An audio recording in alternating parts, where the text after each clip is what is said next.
Okay, it's 7:04 and I am going to call the meeting to order. If everybody could stand and say the pledge, that would be fantastic.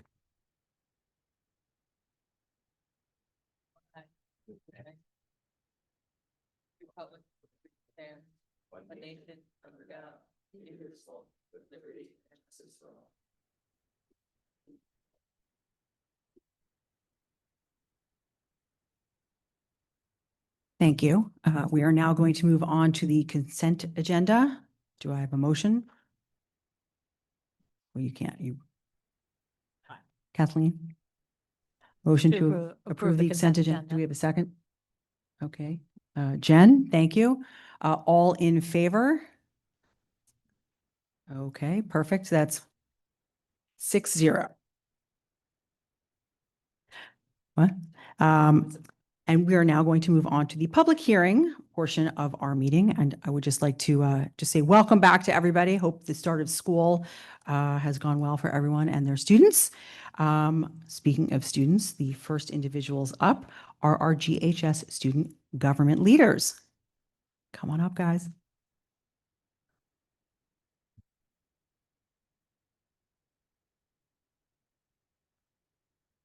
All right, good evening, distinguished members of the Board of Education and Dr. Jones. My name is Colin Reynolds, and I'm very excited to serve as Student Body Vice President for the 2025 to 26 school year.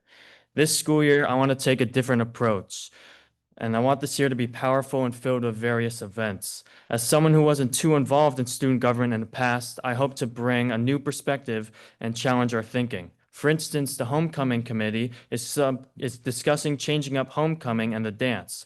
I support this decision because we should ask ourselves not whether our traditions are meaningful, not whether they're just familiar. Moreover, every student deserves to feel connected, welcomed, and heard. The most important ideas come from small interactions at the bus stop, passing time, etc. I will seek to inform myself on the different outlooks of varying students through our school, and I'll encourage the rest of student government to do so as well. After all, in the words of Steve Jobs, great things are never done by one person. They're done by a team of people. Earlier today, Gabe and I had our first student government mass meeting, where we introduced our new subcommittees: atmosphere and amenities, relations, culinary, community service, school spirit, and the advisor-based and Cardinal Kickoff Committee. We've changed the names of all of last year's committees to feel more open and allow subcommittee chairs more freedom to pursue initiatives they felt were beneficial to the school. The Environment and Student Center Committee was expanded into the Atmospheres and Amenities Committee to include all facilities of the school, including bathrooms, the gymnasium, PAC, etc. We will also have only one chair for each subcommittee to reduce delay and increase productivity. Furthermore, each class has had a successful start to the school year. The senior class has many events planned for the whole year. They've had 2 successful concession stands for football games, a great senior sunrise with exceptional turnout, and discussions of having the Harlem Wizards come for a basketball game.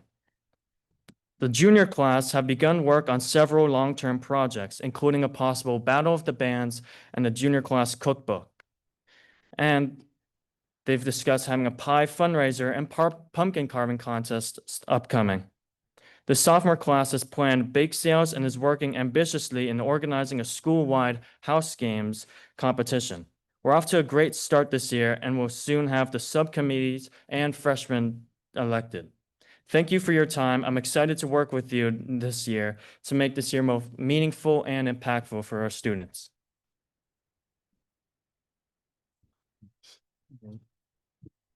Okay. Good afternoon, members of the BOE, Dr. Jones, and community members. My name is Gabriel Leza, and I have the honor of serving as the student body president at Greenwich High School for the 2025 to 2026 school year. Thank you for allowing me and Colin to speak. The real positive changes that come as a result of meetings like this serve to benefit all students with real student perspectives included. And so I'm very excited to work alongside you this year to do just that. I came to student government with the aim to better our school. I made this promise to my peers, and so now action must follow. Student government this year will aim for efficiency and have our hallmark goal of this year being getting things done. This year we will identify problems, set timelines, and achieve success. This approach begins with listening. Student government has been very receptive to the voices of the student body. We follow in the footsteps of Rocky and Mahir, who fostered this, and plan to continue their work that has allowed students to be better represented across the board, whether it be the administration or the BOE. This year is about listening, action, and effectiveness.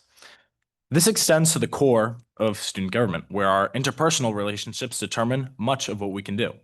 We're grateful for the friendships within our executive committee through fun traditions like our post-meeting ice cream shop trips.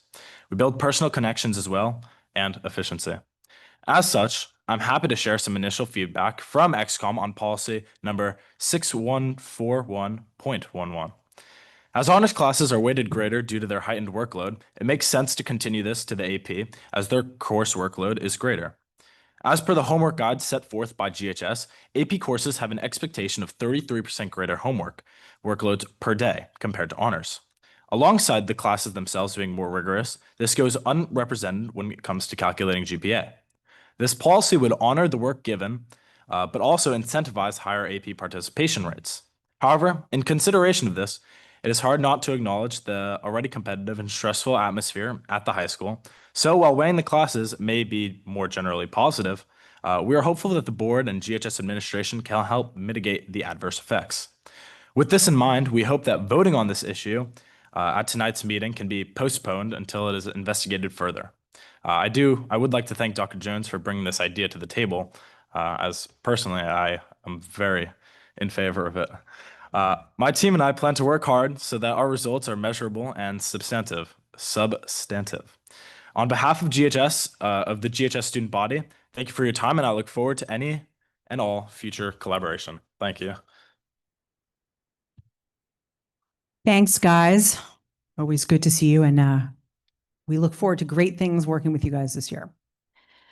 Next up is GEA, and we welcome our new GEA president.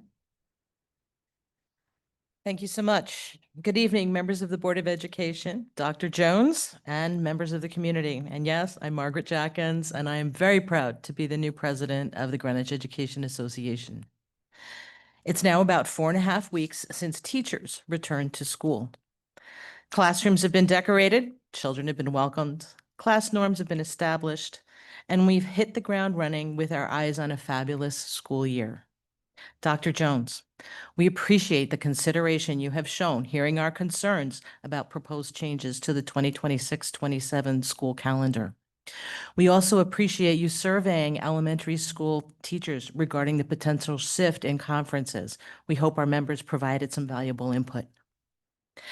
In spite of a positive beginning, I need to let you know that many of our teachers, not to mention GPS families, continue to struggle with the work-life balance challenges that have resulted from the changes in this year's school start times.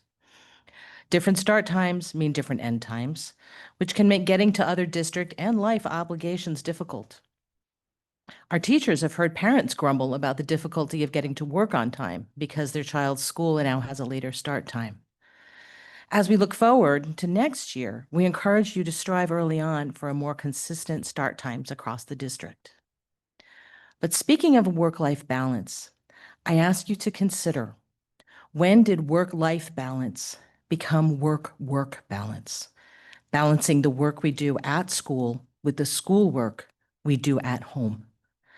These days, teachers are not just expected to teach. We are expected to be curricular experts, tech support, cultural liaisons, emotional first responders, and much more.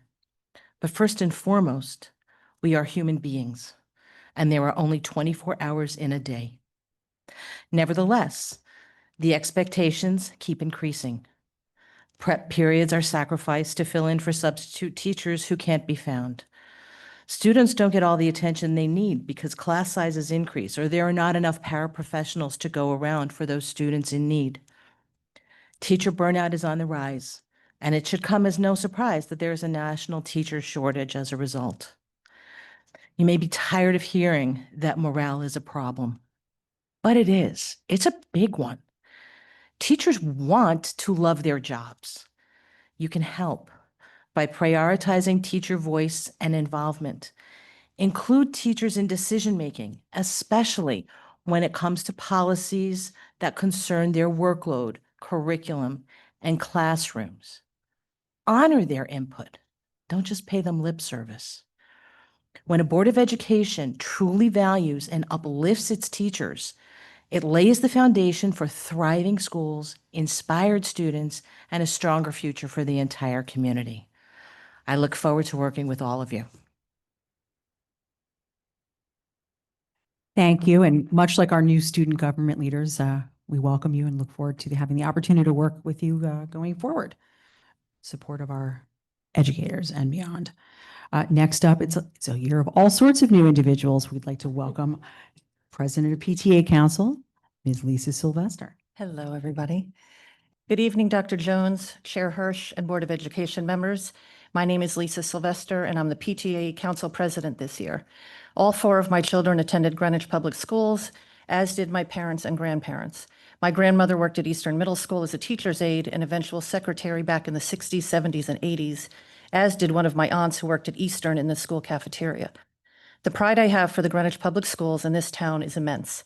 I'm now in my 25th year of volunteering in the schools, and I am truly, truly honored to be in this role, even if I have very big shoes to fill. The PTA Council is a nonpartisan, nonpolitical, nonprofit organization, and our mission is to advocate, coordinate, and communicate with all 15 schools in our district for all students and teachers. I am blessed to have the most amazing and dedicated PTA Council board, PTA presidents at all 15 schools, committee chairs, and countless other volunteers. They all have the needs of the entire district at the forefront of their minds. We have all actively listened to the parents and teachers in the last few weeks, and we are here to advocate for everyone. Some topics that we have discussed and are important tonight. The first on the list was the 2026 proposed school calendar, but I will completely bypass that and just say thank you so much. The busing issues. We would like to continue to see progress on the timeliness and consistency of the buses. Busing is now, I think, arguably more of an issue for Greenwich families than the start time change. I'm not sure what the answer is, but I think there should be an answer somewhere. I'm not sure. Maybe it's more buses to relieve some of the stress on the busing system. Whatever that is, I'm hopeful that we can get that resolved as soon as possible. We are all aware that the bus parking is an ongoing issue. It is particularly disruptive and an intrusive issue at Western Middle School, where it's impacting traffic, parking, and the students' lunch routines. We do appreciate the email you, Dr. Jones, had sent earlier today to the Western School community to reassure them that the Greenwich Public Schools is working on it to find a solution, but reassurances are not enough, and we're asking that the district please find a fix even sooner than as soon as possible. I stopped by there today at 5:30 and counted 64 buses. The upcoming budget process. We hope to be in the know on all things budget and stay ahead of what is to come. We plan to be involved from the very beginning as partners, advocates, and to help educate and spread the word to the community. We want to be proactive, not reactive with our help and response, and we hope that the district and Board of Ed will continue to demand that the Greenwich Public Schools have the budget they need. I will finish on one exciting and fabulous thing that the PTA Council is doing this year, and that is we are going to have a rebrand. We're launching a logo contest to give our organization a fresh new look that reflects both our proud history and vibrant future. It will be open to all Greenwich Public School children and their families, and we want a new logo that unites all 15 schools under one vision. It will be amazing to see what the students come up with. I thank you for your time. I look forward to working with all of you this year. And now I would like to bring up John Fisher for a moment. Oh, please tell me there's an elephant in there.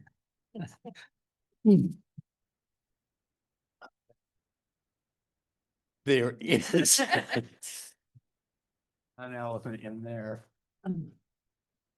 So as people know, well, you probably thought you were rid of me, but I'm back. As Lisa said, I'm John Fisher. I'm the past PTA PTAC president and one of the current GHS co-presidents. I'm the father of 2 of the 2,560 brilliant, potentially sleep-deprived students at Greenwich High School. I'm here to talk about not the elephant, not an 800-pound gorilla, but the 1,000-pound gorilla. The Greenwich PTA Council and the 15 independent PTAs that power our schools better than espresso shots at a 7:45 start time. On the agenda tonight is the PTA Council's 2024-25 annual report. It's more than just a 100-page document. It's a tribute to every parent who's ever volunteered or donated.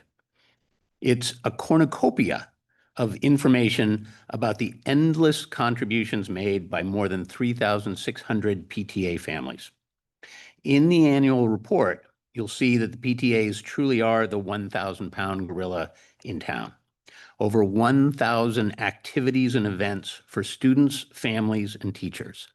Thousands and thousands of talented volunteer hours to make it all happen.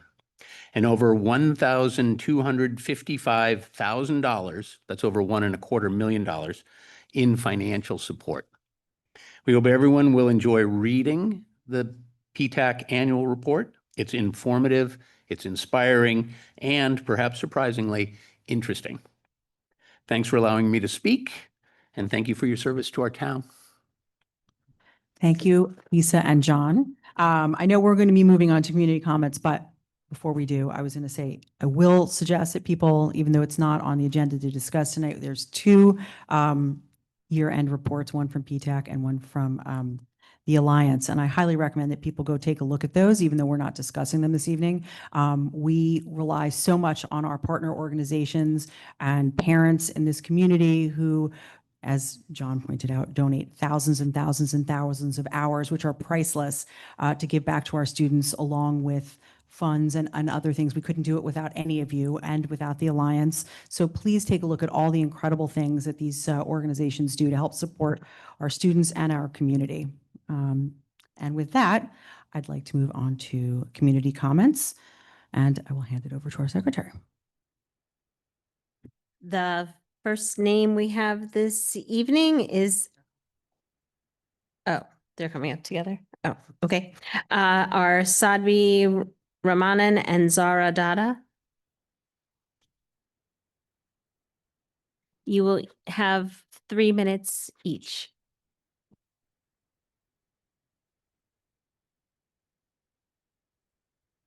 Good evening, Dr. Jones, Chair Hirsch, and members of the BOE. My name is Sadvi Ramanan. And my name is Zara Dada. We are sophomores at Greenwich High School, and we are here to speak on behalf of our fellow classmates. With the festival season coming up for many religions, families have to find a way to balance school, homework, extracurricular activities, and cultural practices. While we have been provided with days off for Jewish and Christian holidays, many members of Greenwich remain unrecognized. Simply acknowledging the holiday in the morning announcements is not enough for families to feel represented in our community. For these reasons, we believe it is necessary to have a day off on the religious holidays of Diwali and Eid and any other major holidays that are not recognized. Greenwich is an extremely diverse community. Despite what many people think, the people living in Greenwich are not just Catholic. Even within Greenwich High School, you will find hundreds of students with different ethnicities and different cultures and traditions. As a Hindu myself, the festival season tends to be extremely difficult. Many of our major holidays happen between August and November, and many students, including me, struggle to balance the holiday with extracurriculars and homework. Diwali is a holiday occurring in October and is a major part of Hindu culture. It represents new beginnings and the triumph of justice and liberation. Last year during Diwali, I was unable to participate in most of the celebrations because of the amount of time it took for me to finish my sports practice and my homework. Even my brother, a student at Eastern Middle School, struggled to complete his homework on time to celebrate the holiday while balancing his after-school activities. In Greenwich, hundreds of people, not just Hindus, struggle to balance cultural practices with homework and school. Diwali is not only celebrated by Hindus, but by Sikhs and Jains. The holiday was recognized statewide as of June 10, 2025 in Connecticut, yet in Greenwich, it's still not acknowledged as a school holiday. Neighboring districts like Stamford have honored Diwali as such since the 2022 to 2023 school calendar, but our district has not yet taken that step. Another issue is the lack of representation. Navaratri is a 9-day annual Hindu festival observed in honor of the goddess Durga, the supreme goddess. It spans over 9 nights and is a joyous expression of spiritual devotion celebrating good over evil. It is observed as a transitional point between seasons. Navaratri occurs at the same time as Rosh Hashanah, but remains unrecognized in the Greenwich community. Even without being super religious myself, I understand the importance of these holidays. My family is diverse, with half being Christian and the other half being Muslim.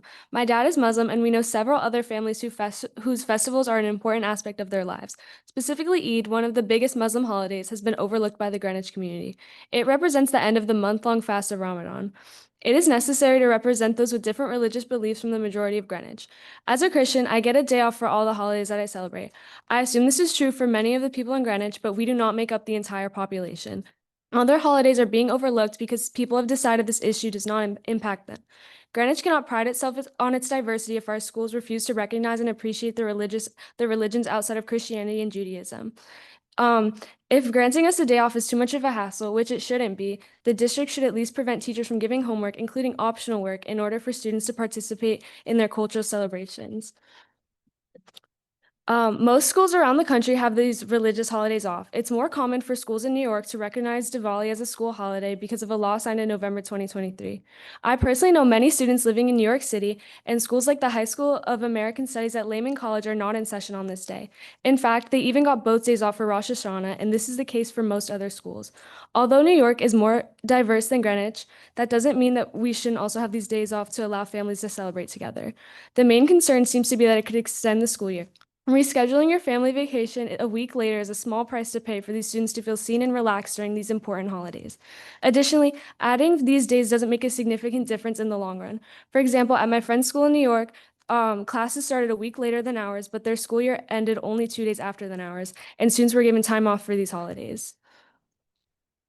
As residents of Greenwich and students at the public high school, we believe it is necessary to represent those who currently remain unrepresented. Acknowledging these holidays is a small step toward making the community feel more unified and connected. Thank Thank you. you.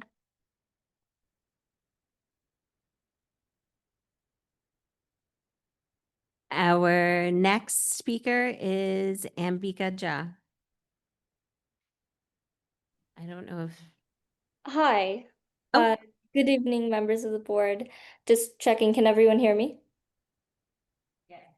yes. Great, thank you.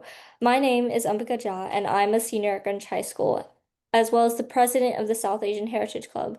Thank you for giving me the opportunity to speak tonight.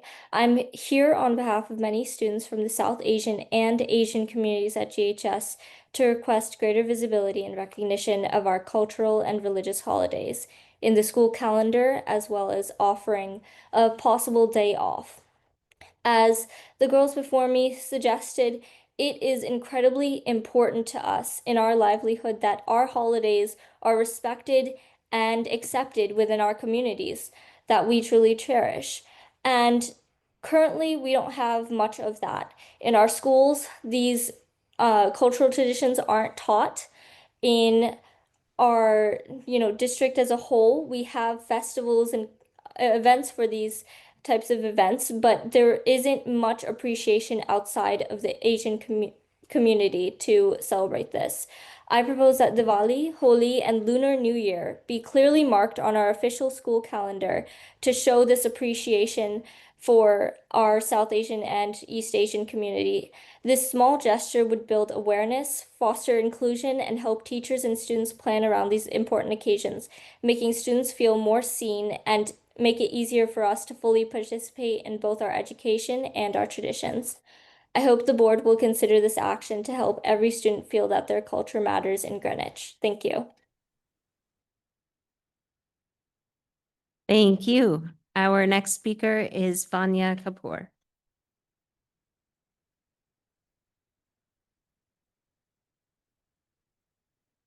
Is she online?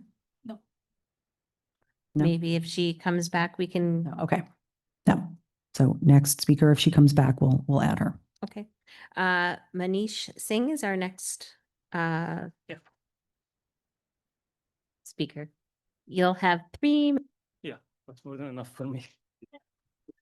Good evening, distinguished members of the Board of Education and respected audience. I'm here to speak regarding Diwali, the festival, Hindu festival as it's known. I'll start with one line from Sanskrit sloka. It goes as Astoma Sadgamya, Tamsoma Jyotirgamya. What it means is, Lord, take me from untruth to truth, and from darkness to light. So here darkness refers to ignorance and light refers to wisdom and knowledge. And Diwali is a festival of light. When we go and light a diya or a candle or a lamp, we are not only illuminating a physical space, but we are also illuminating or enlightening our soul.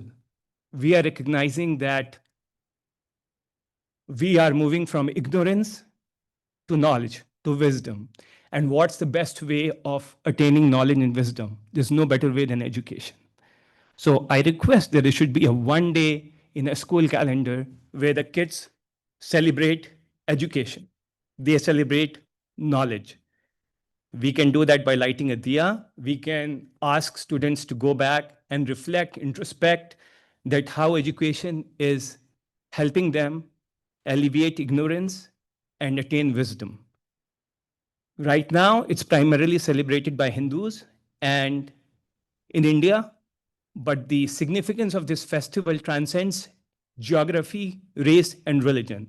It should be as universal as yoga, which started in India by Hindu sages thousands of years back, but everyone is getting benefited by adopting yoga. So I request that there should be one day in the school calendar where we celebrate education, we celebrate knowledge, we celebrate wisdom. Thank you very much. Thank you. Our next speaker is Amy Muth.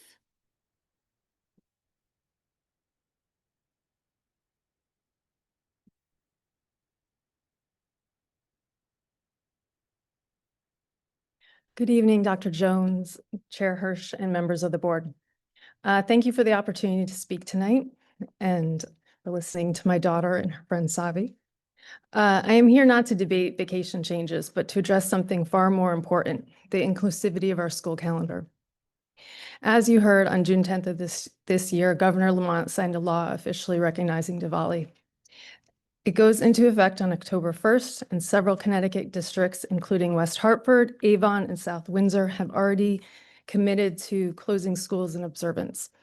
Greenwich now has a chance to be a leader in Fairfield County by following suit. And if we are to recognize Diwali, then Eid and Lunar New Year should also be considered at a minimum. This is not just about days off, it's about respect and fairness. For too long, students from minority faiths have had to ask for special permission to miss school to celebrate with their families. That request, however small it seems, sends a powerful message. Your traditions are not part of the community norm. Worse, we've already seen how that othering leads to dismissive or disparaging comments in classrooms. No student should ever feel their cultural or religious identity is something to be explained, excused, or minimized. I appreciate that Greenwich is not supposed to give work on these days, but the optional work implies that they can. Let's look at our own data. Greenwich schools are changing. District-wide, almost 10% of our students are Asian, and over 6% identify as multiracial, many of whom observe these holidays. At North Mianus, the percentage is closer to 15%. At Julian Curtis and Cos Cob, Asian and multiracial students make up nearly 1/5 of the school. These are not small numbers. These are our children, their classmates, and their friends. Our communities with similar demographics, like West Hartford, are already leading the way. New York City and Westchester schools have shown us that adding these observances does not hurt achievement, but it does strengthen trust, engagement, and unity. So the question, Greenwich, is not, can we do this? We can. The question is, will we choose to honor the students that are already here in our classrooms and the families in our community? Will we give every student the chance to celebrate their heritage openly, without stigma, and with the full support of their schools? I believe we can and we should. By recognizing Diwali, Eid, and Lunar New Year, Greenwich will not only align with state values, but also send a powerful message that every student belongs here, every culture matters here, and every tradition deserves respect. Thank you. Thank you. Our next speaker is Francis Nobe.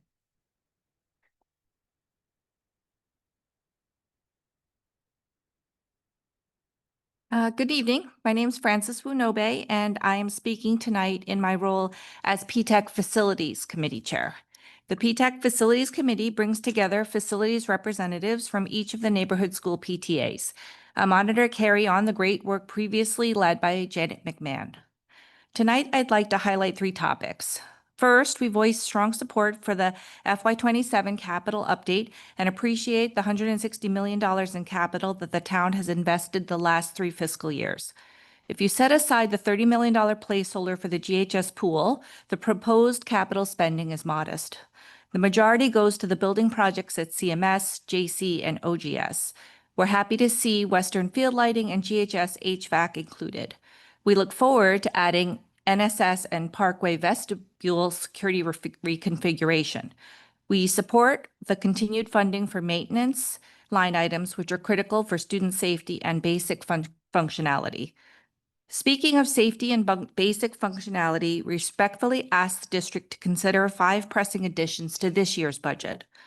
Number 1, in light of the recent safety incident at Eastern Middle School, we ask that all security cameras at all schools be checked that they meet modern resolution standards and check for any visibility gaps.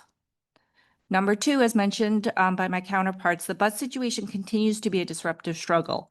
We're all in favor of optimizing bus routes, but the ongoing schedule changes are resulting in buses turning around mid-route, not following routes, and arriving inconsistently. It's upsetting and confusing to students and parents.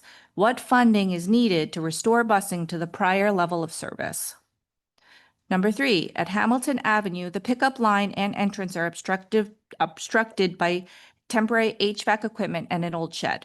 Worse, when poor weather hits, parents are forced to stand in the field, which due to drainage issues means standing in pooling water. Hamilton Avenue families need a safe and dry place to pick up. At Central Middle School, with the fields closed, classes are using the tennis courts, which are uneven, flooded after rain, and past their life. The plan is to resurface them. Moving that resurfacing forward is needed to prevent injury. At Western Middle School, settling of the 1950s school has caused 3-inch slopes, cracks, and gaps in the flooring. Hazard tape and area rugs will do nothing to cushion a serious slip and fall. Lastly, but most concerningly, we are absolutely devastated to see nearly 60 GPS buses parked at the brand new multi-million-dollar Western Middle School fields and the W Wing blacktop. After years of advocacy, seeing the fields and recess space used as a parking lot instead of a playing field is salt on an open wound. Add to that fumes, traffic, noise, oil leaks, and 27 bus drivers using very limited staff parking. This is wholly unacceptable. We know that you're working on it, but this needs to change immediately. Thank you so much for the opportunity to share our concerns, and I look forward to playing this new role for this school year. Thank you, Frances. Our next speaker is Julie Freniars from the Greenwich Alliance.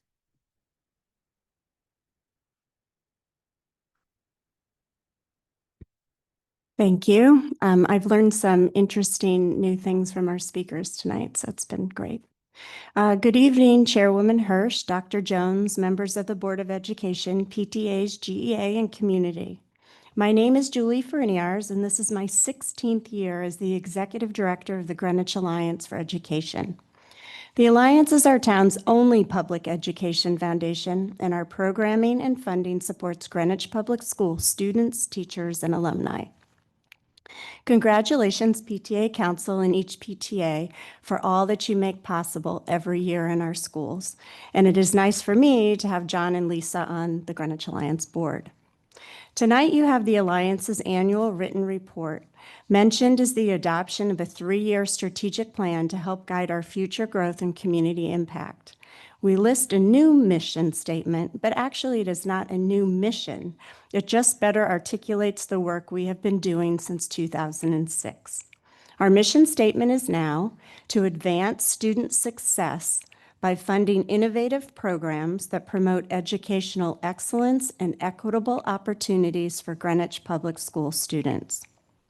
Our Reaching Out grants fund both innovation and academic enrichment opportunities. Congratulations to the teachers and program coordinators who are championing these projects. This year, we awarded $168,000 for the following: Greenwich High School student-facing AI, Science Bowl teams, and Book Break A-list authors in all 3 middle schools. And in the elementary schools, Hamilton Avenue teachers are participating in AVID training to bring it to the students in 26-27, making AVID available from kindergarten to 12th grades. And at Hamilton Avenue, we are funding K-Play after school enrichment to help continue the academic growth demonstrated last year. We continue our investment in the theater arts programs in New Leb and Julian Curtis schools, and I highly recommend to you watching the declamation contests in the spring to see the students shine. It is wonderful to be working with Leah Stillman, arts coordinator, and her team of music and art educators. Greenwich Public School music teachers are nominating eligible students for our Tuning Into Music program. Through these private lessons, students are becoming more confident and skillful musicians in their school ensembles. Now, I am wondering if Coscob School will win the turkey trot competition again this year. Registration is open for our 15th annual 5K and 1 mile race, and new this year is a mini trot for ages 3 to 5 years old. Thanks for signing up for the race, everybody, and for helping us promote our largest fundraiser. And another thing, next year, the Alliance will be celebrating our 20th year. We are looking for ideas and volunteers to help us mark this milestone. Let me know if you are interested. Thank you for the opportunity to speak, and congratulations on another successful start of school.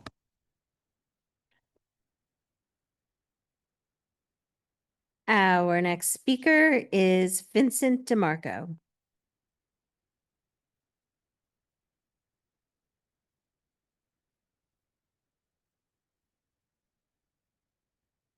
Evening. Madam Chair, Dr. Jones, members of the board. I was the lone speaker for this request at your June 12th meeting, a non-agenda item as it is again tonight. Not a very memorable testimony, I'm sure, especially following the dozen impassioned students pleading for the reinstatement of their beloved music teacher. You all remember that. Perhaps you don't need to be reminded of the request, though, which is still the same, to accept the gift of a plaque permanently mounted in the courtside stone with the words David DeAndrea Community Court, to honor David, who was supremely instrumental in the creation of that court outdoor at Hamilton Avenue, and for securing the funds to maintain it. It's an honor that it's supported by generations of Chickahominy residents as a tribute to David for what he has meant to so many in his native community and beyond, as a coach and a mentor, a model citizen among the St. Roch faithful, and an advocate for all things Chickahominy. It will remain forever a link to the Hamilton Avenue that's legendary for what it was for the better part of the last century, and to what it can be for the next century. I'm joined in testimony tonight by 3 others, all of whom have made their mark in Greenwich, to tell you why David is worthy of this honor.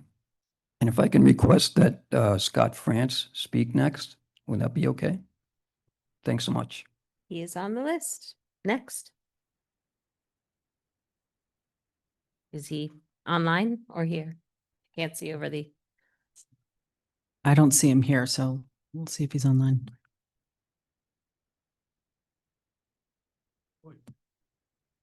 I don't see Scott online.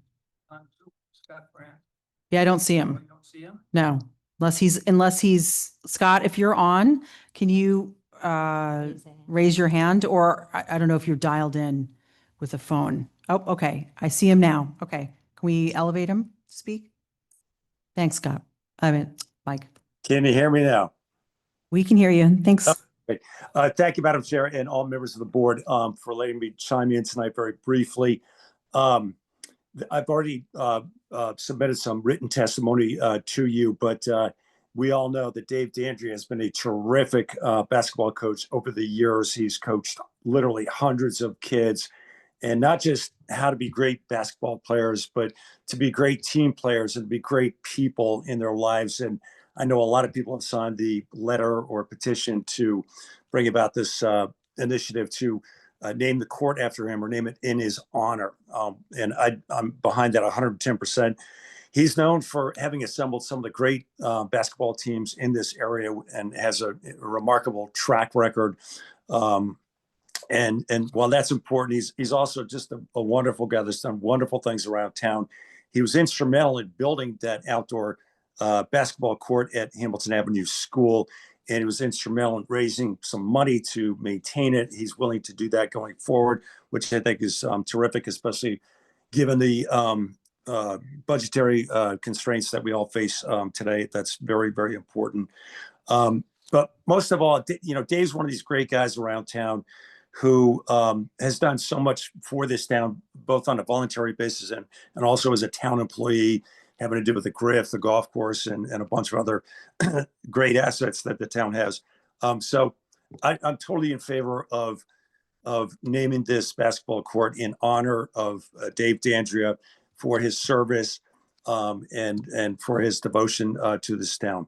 And again, I want to thank all of you for letting us bring this proposition before you. And hopefully you'll agree with all of us that it's an appropriate thing to do for Dave and for the town. Thank you. Thank you. Our next speaker is Garland and Allen. Garland Allen, Also on Zoom. also on Zoom. Can you hear me? Yep. Okay, thank you. Good evening, Madam Chair, Dr. Jones, and members of the board. Thank you for the opportunity to express my support for naming the outdoor basketball court at Hamilton Avenue Elementary School in honor of David D'Andrea. To fully appreciate why I support naming the court after Dave, one only needs to understand the role that court played in the lives of so many. Some places shape us. They hold our beginnings. They carry lessons that stay with us throughout our lives. For those of us who grew up in Chickahominy, the outdoor basketball court at Hamilton Avenue was one of those places, and no one embodies the legacy more than Dave. That court was alive with running, shouting, laughing, no trophies at stake, just the joy of being in motion, of being with friends, of figuring things out together. That kind of free play, spontaneous, self-directed, and joyful. It taught us how to navigate relationships, manage conflict, build resilience, and to lead. For us, it was both a sanctuary and a proving ground. My own story comes full circle there. I went from playing on that court as a youngster to teaching at Hamilton Avenue School, becoming the head basketball coach and athletic director at Greenwich High School, where I hired Dave as an assistant coach. 2 kids from Chickahominy, guiding the next generation from the same roots that raised us. It may have seemed unlikely, but it made perfect sense. As I think about that journey, I can't help but notice how different childhood looks now. In a culture obsessed with early success, adults increasingly take ownership of children's lives, and with it, the freedom to learn on their own. That court stands as a reminder that the most important lessons kids learn often come from the freedom to play and grow without adults hovering over every moment. So when the court was removed during a school expansion, Dave didn't wait for someone else to restore it. He raised the funds, led the effort himself, not for recognition, but because he knew what the court had given to so many. He wanted the future kids to have the same experience and to dream the improbable. Naming the court after Dave isn't just about honoring his memory or his legacy.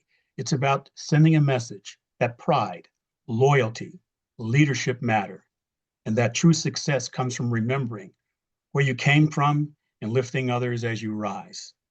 The court is more than pavement and hopes. It is Dave's legacy, and with your support, it will also carry his name and continue to be a place where hopefully kids will dream the improbable. Thank you very much for your time. Thank you. Our next speaker is Tom McGarity.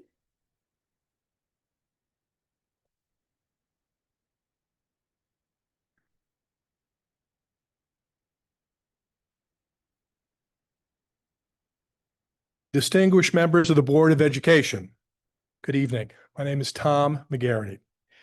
I was born and raised in Greenwich, raised my family in Greenwich. My kids went to school here, and I've been an RTM member and a member of the Board of Parks and Rec. Athletics and the lessons I learned from athletics have been a North Star for my personal and professional life. I played Little League football and Little League baseball here. I played basketball and football in high school and went on to play football at Colgate University. I've coached for the Greenwich Basketball Association and the Greenwich Youth Football League. Sports has always been a guiding light for me. In 7th grade, I tried out for my first organized basketball team, and Dave DeAndrea was my first coach. He was demanding, and he pushed me and my teammates to be the best basketball team we could be. We won the league that year. What a wonderful lesson I learned, that someone else could see in me what I couldn't see in myself. Since 7th grade, through college, through adulthood, and up to now, I see Dave around town. Always the positive outlook, always the happy smile, always the "Hey, Tommy," which only he and a couple of people get away with calling me, always the mustache. My story is my story as it relates to Dave, but how many share a similar story as it relates to the positive impact that Dave had on their lives at an early age? Dozens, hundreds, more.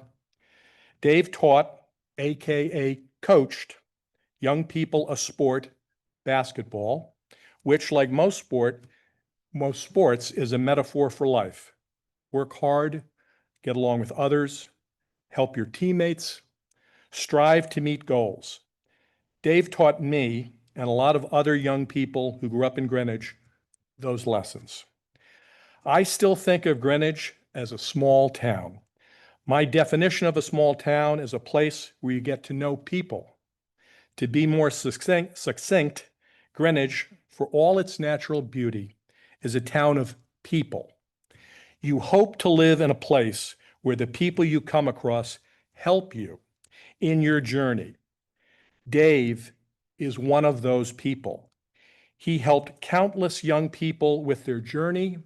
We are a better town because of Dave DeAndrea.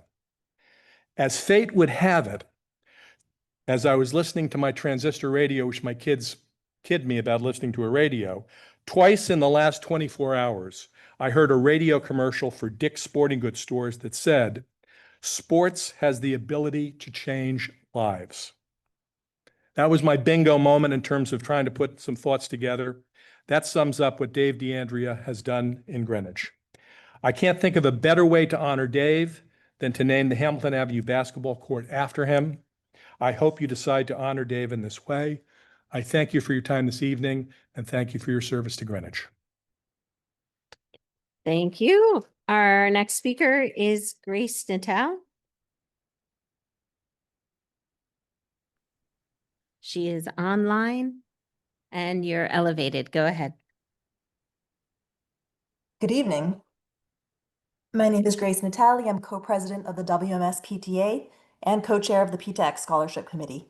I speak tonight on behalf of the WMS PTA board and the many families from whom we've heard on the issue of the district's bus parking daily at WMS. While we appreciate that this is a challenging situation, and we encourage continued communication from Dr. Jones, the current solution is untenable. WMS families are frustrated for a few reasons, including that many of us don't feel as though our concerns are being adequately addressed. First, let me please make the important distinction between GHS and other schools having had buses parked on their property and WMS, where, as Lisa counted, 64 buses, or the majority of the district's buses, including those previously parked at GHS, are now parked. Second, please realize that the WMS parking issue is not just limited to how much space that these buses are taking up. It's a fact that over 60 school buses enter into and exit from Western Junior High daily as they begin and end their routes, and in what is one of the most densely populated areas of town on relatively narrow, congested surrounding streets. This is a huge traffic and safety nightmare for WMS students riding their bicycles, staff, families, and the surrounding neighborhood. It is our understanding that bus drivers are asked to park their personal cars elsewhere during the day, but not all do. Just this morning, the PTA counted 27 bus drivers who parked in the W Wing staff parking lot. With rainy and cold weather only increasing in the coming weeks and months, this trend of drivers parking their personal cars in staff lots or on neighboring streets may continue. Third, the one designated grass surface that Dr. Jones mentioned in her email to WMS families as being approved for bus parking at WMS is on all 3 sides of the grass field below the new turf fields. This area comprises nearly the entirety of the grass area that is normally used for recess. This board has likely seen the pictures in the Greenwich Free Press article published this afternoon. As you can see, from where the buses are parked, recess is no longer able to be held safely on that grass or on the blacktop. It's having a secondary impact on our PE classes that must now share use of the turf field with these lunch recess blocks and have accordingly adjusted their use of the fields. So, what are we asking? Until permanent bus parking is secured, we would appreciate help with solving the immediate issue of extra 10 to 15 buses that arrive at WMS when students are being dropped off and picked up. These are the buses that are unrelated to WMS and that just arrive at WMS to park. Perhaps those buses could wait at the Dorothy Hamill rink or elsewhere until drop-off ends and students, and staff and buses leave. Finally, please know that there absolutely has been and there continues to be a large and adverse impact on the WMS community with these buses parking at WMS. We would love to see measurable progress being made. Please prioritize finding a solution to this problem. Thank you. Thank you. And our last speaker is Rajiv Puha. There you go. I did my best to read the writing. Thank you.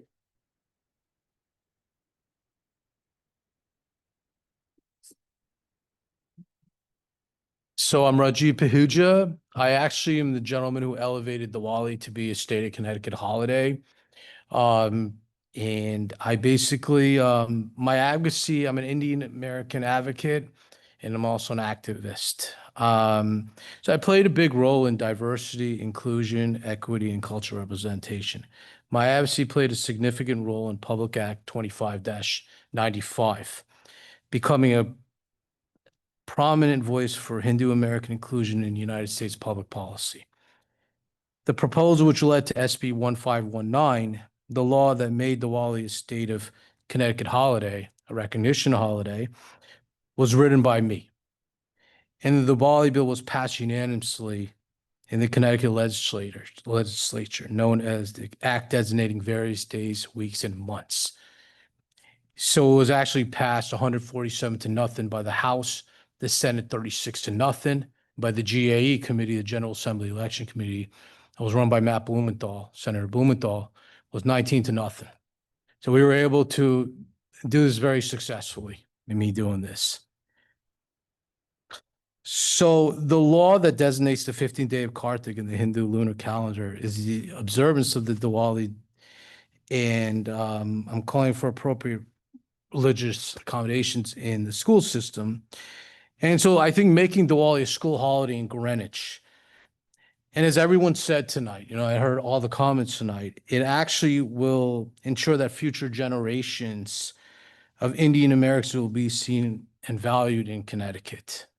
So putting it on the school calendar, I think would be great for the students, to having the day off. Actually, I'm the one who actually did the town proclamation with Fred Camillo, the first selectman. So actually worked on it last year together. So he wrote the Diwali proclamation. And as we've seen, I've seen the growth here in the town of Greenwich. We have now 15 Indian American residents living here in Greenwich. And I think based on this state holiday, I think we're going to see even more growth. I know the New York State Assemblywoman who actually passed it in New York City.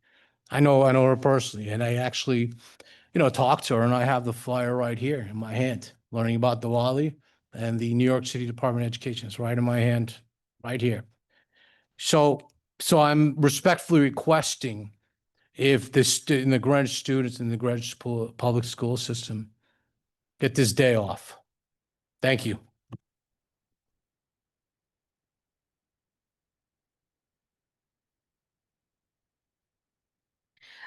So we are closing in on 1 hour of, well, no, not really of public comment because we had the others speak. So it came to my attention, there's somebody here who signed up to speak, but they are not on our list. Can you raise your hand? Oh, okay. Well, you've got 3 minutes. Thank you. Good evening, Madam Chair, respected members of the Board of Education, and Dr. Jones. My name is Roli Agarwal, and I appreciate the opportunity to speak with you today. I come before you not just as an individual, but also a parent in the Greenwich Public School system for the past 10 years, and a representative of a growing community of students, families, and educators who celebrate Diwali, the Festival of Lights. Diwali is one of the most significant festivals in Hinduism, Jainism, and Sikhism. It symbolizes the victory of light over darkness, knowledge over ignorance, and good over evil. It is a time of family, reflection, spiritual renewal, and cultural celebration, similar in many ways to Eid, Christmas, and other holidays. Unfortunately, Diwali often falls on a school day. This puts students and families in the position of having to choose between their education and their religious and cultural traditions. That's not a choice any child or family should have to make. By recognizing Diwali as a school holiday, a day off, the board would be taking a meaningful step towards inclusion, equity, and respect for the diversity that strengthens our school district. Our community includes a significant population of South Asians and other families who observe Diwali, and their voices, traditions, and celebrations deserve to be acknowledged. Not only that, it serves as an opportunity to educate our students and celebrate our differences. This is not just about a day off. It's about visibility, it's about belonging, it's about sending a clear message that our schools truly welcome all students, not just in words, but in action. I urge you to take this most important step. Make Diwali a recognized public school holiday. Let our children see that their heritage is honored and celebrated in the place where they learn and grow. Thank you for your time and your commitment to diversity, equity, and inclusion in our schools.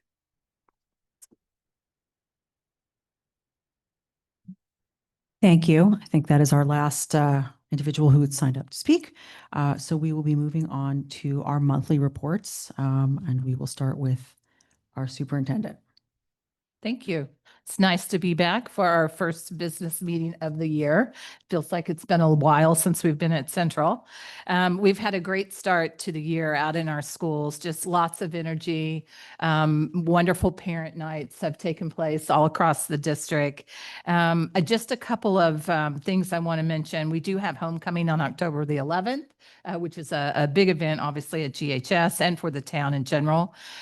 We also have, because we did have the safety situation for over by Eastern, we are doing a forum. The 3 PTAs with Old Greenwich, Riverside, and Eastern have had a lot of questions. And so instead of doing like 3 separate meetings, the PTAs really worked together and have asked for kind of one meeting. That'll be happening in early October, so that we can just answer a lot of questions and just remind people about all of the safety support that we have and what a great relationship we have with the Greenwich Police Department. I also will mention the calendar for those people online because we were handing out the newest draft. It got posted very late today because we were gathering feedback. So if anyone online hasn't seen that, if you go onto board docs, it is posted there. And last but not least, I mean, I have to mention the buses. I don't even like saying that word anymore because it has been definitely a very, very challenging year, and can't disagree with anything that our Western PTA president just said, including that the drivers are not supposed to be parking there. And somebody did share with us today that there were about 26 of them that parked in the lot first thing in the morning. They did get them moved later on, but that's not acceptable to us either.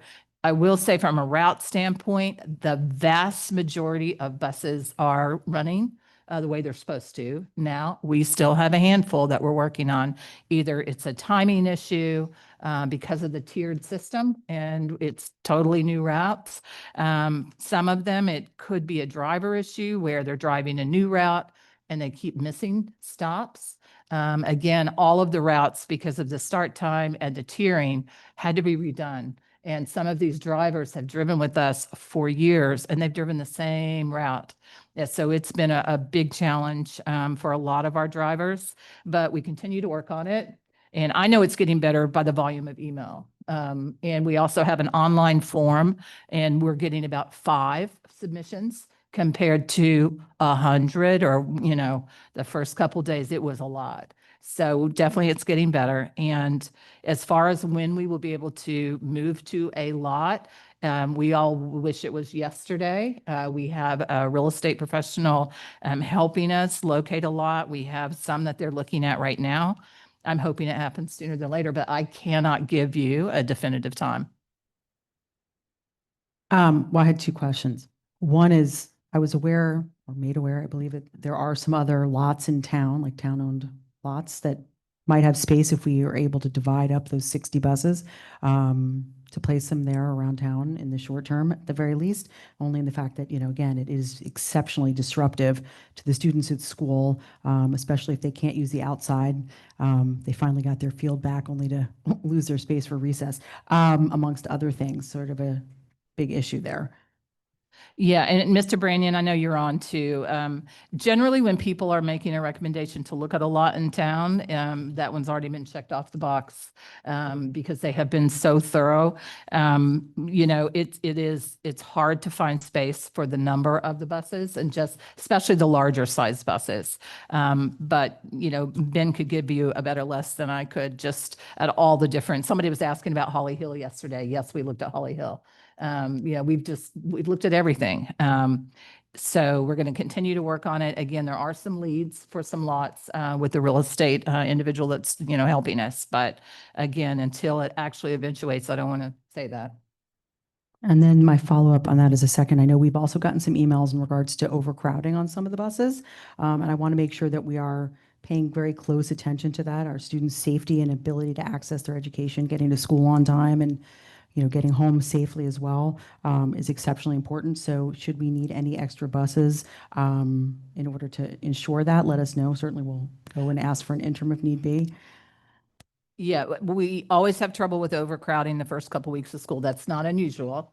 And we do right now, we have, I would say 3 that we're really watching. One of them has 47 students registered, but there are more students than that are getting on the bus, which also tells us the first couple of weeks, because routes or stops would be missed and things of that nature. It's like if students standing there, you got to let them on the bus. We're not going to drive past and leave them there because they're not on a list. But that we're working on right now and trying to figure out which buses do have overcrowding legitimately. And if we need to add a bus, we will. I believe we're up to 4 buses we've already added back in where we needed to split a route. And sometimes it's not the number of students when we need a bus. It's when you go up to backcountry and then like trying to get down to Western, you just can't pick up that many students because the houses are so far apart. So we've had to add a bus like at Western, for a reason like that. And I know different students from kindergarten all the way up to 5th grade, for instance, take up different amounts of space on that in their seats. I saw, I think it was Mike, your hand was up. So a comment was made tonight. Could you just clarify, we're not parking, there's no buses being parked on the new Western Middle School field? I'm so glad you said that because I did write that down. No, we are not parking on the brand new, beautiful turf fields. Have we looked into, in your search for permanent parking, is there any consideration of multiple lots instead of one big one? We're doing that too? We're looking for everything that we can find. Yeah. Laura?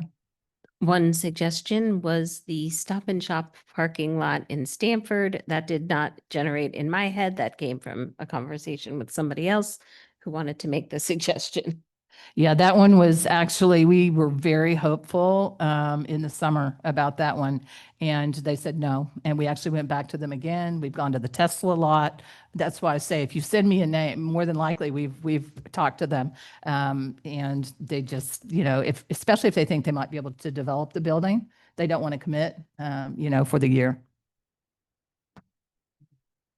Kathleen? It's more of a comment. I think that we need to remember, I know that we're talking about the different start times. I need to remember that we were forced into this situation and that shouldn't be forgotten. It's kind of, we always sort of get the receiving end of the anger, but let's remember that these were not exactly the ideal start times for any of the schools. And so we ultimately chose these different start times because it was the only way we could optimize, frankly, the utilization of the buses, which leads to less money. As for, and I'm sorry, I'm just going to repeat what everyone's been saying, Tony, but, there are a lot of town-owned properties. I mean, Town Hall, I know you've mentioned the dump, the skating rink.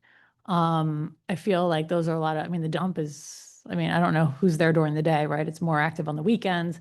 And then the skating rink is obviously not in use yet. So I would think that there's parts of Town Hall seems to have a lot of empty space. I'm just wondering, could the town help us out here since we're kind of in this situation again because of the budget cuts? So. We are certainly trying to look at anything that's town-owned as well. Right now, I will say the town did help with at least the old Greenwich train station area. We have some buses there. We actually, we're just working with them on getting the driver's cars moved out of the skating rink area and getting another portion of a lot where they'll drive and then hop on a shuttle to get to Western. So, I mean, we're trying to make adjustments right now, as many as we can. I actually sent Mr. Branyan a big long list last night. Can we not put 2 here, 3 there, 4 there? Like, I mean, we are all working on it every single day. We could use parents' driveways.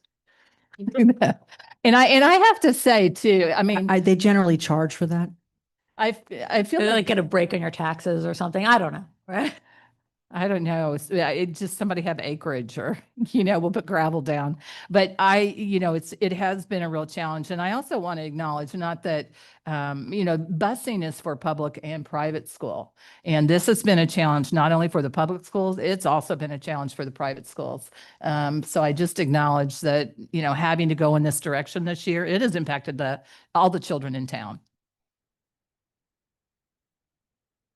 Okay, any more questions? Nope. Okay, then I would suggest we move on to the reports of officers, committees, and liaisons. Is it Kathleen? No. Did you have something you wanted to ask? No. Okay, has anybody report? Sophie, just because I don't have it, I think it would be helpful to make a motion at this time to amend the agenda. And in order to do that, we'll need 2/3 vote, but so if you can make the motion.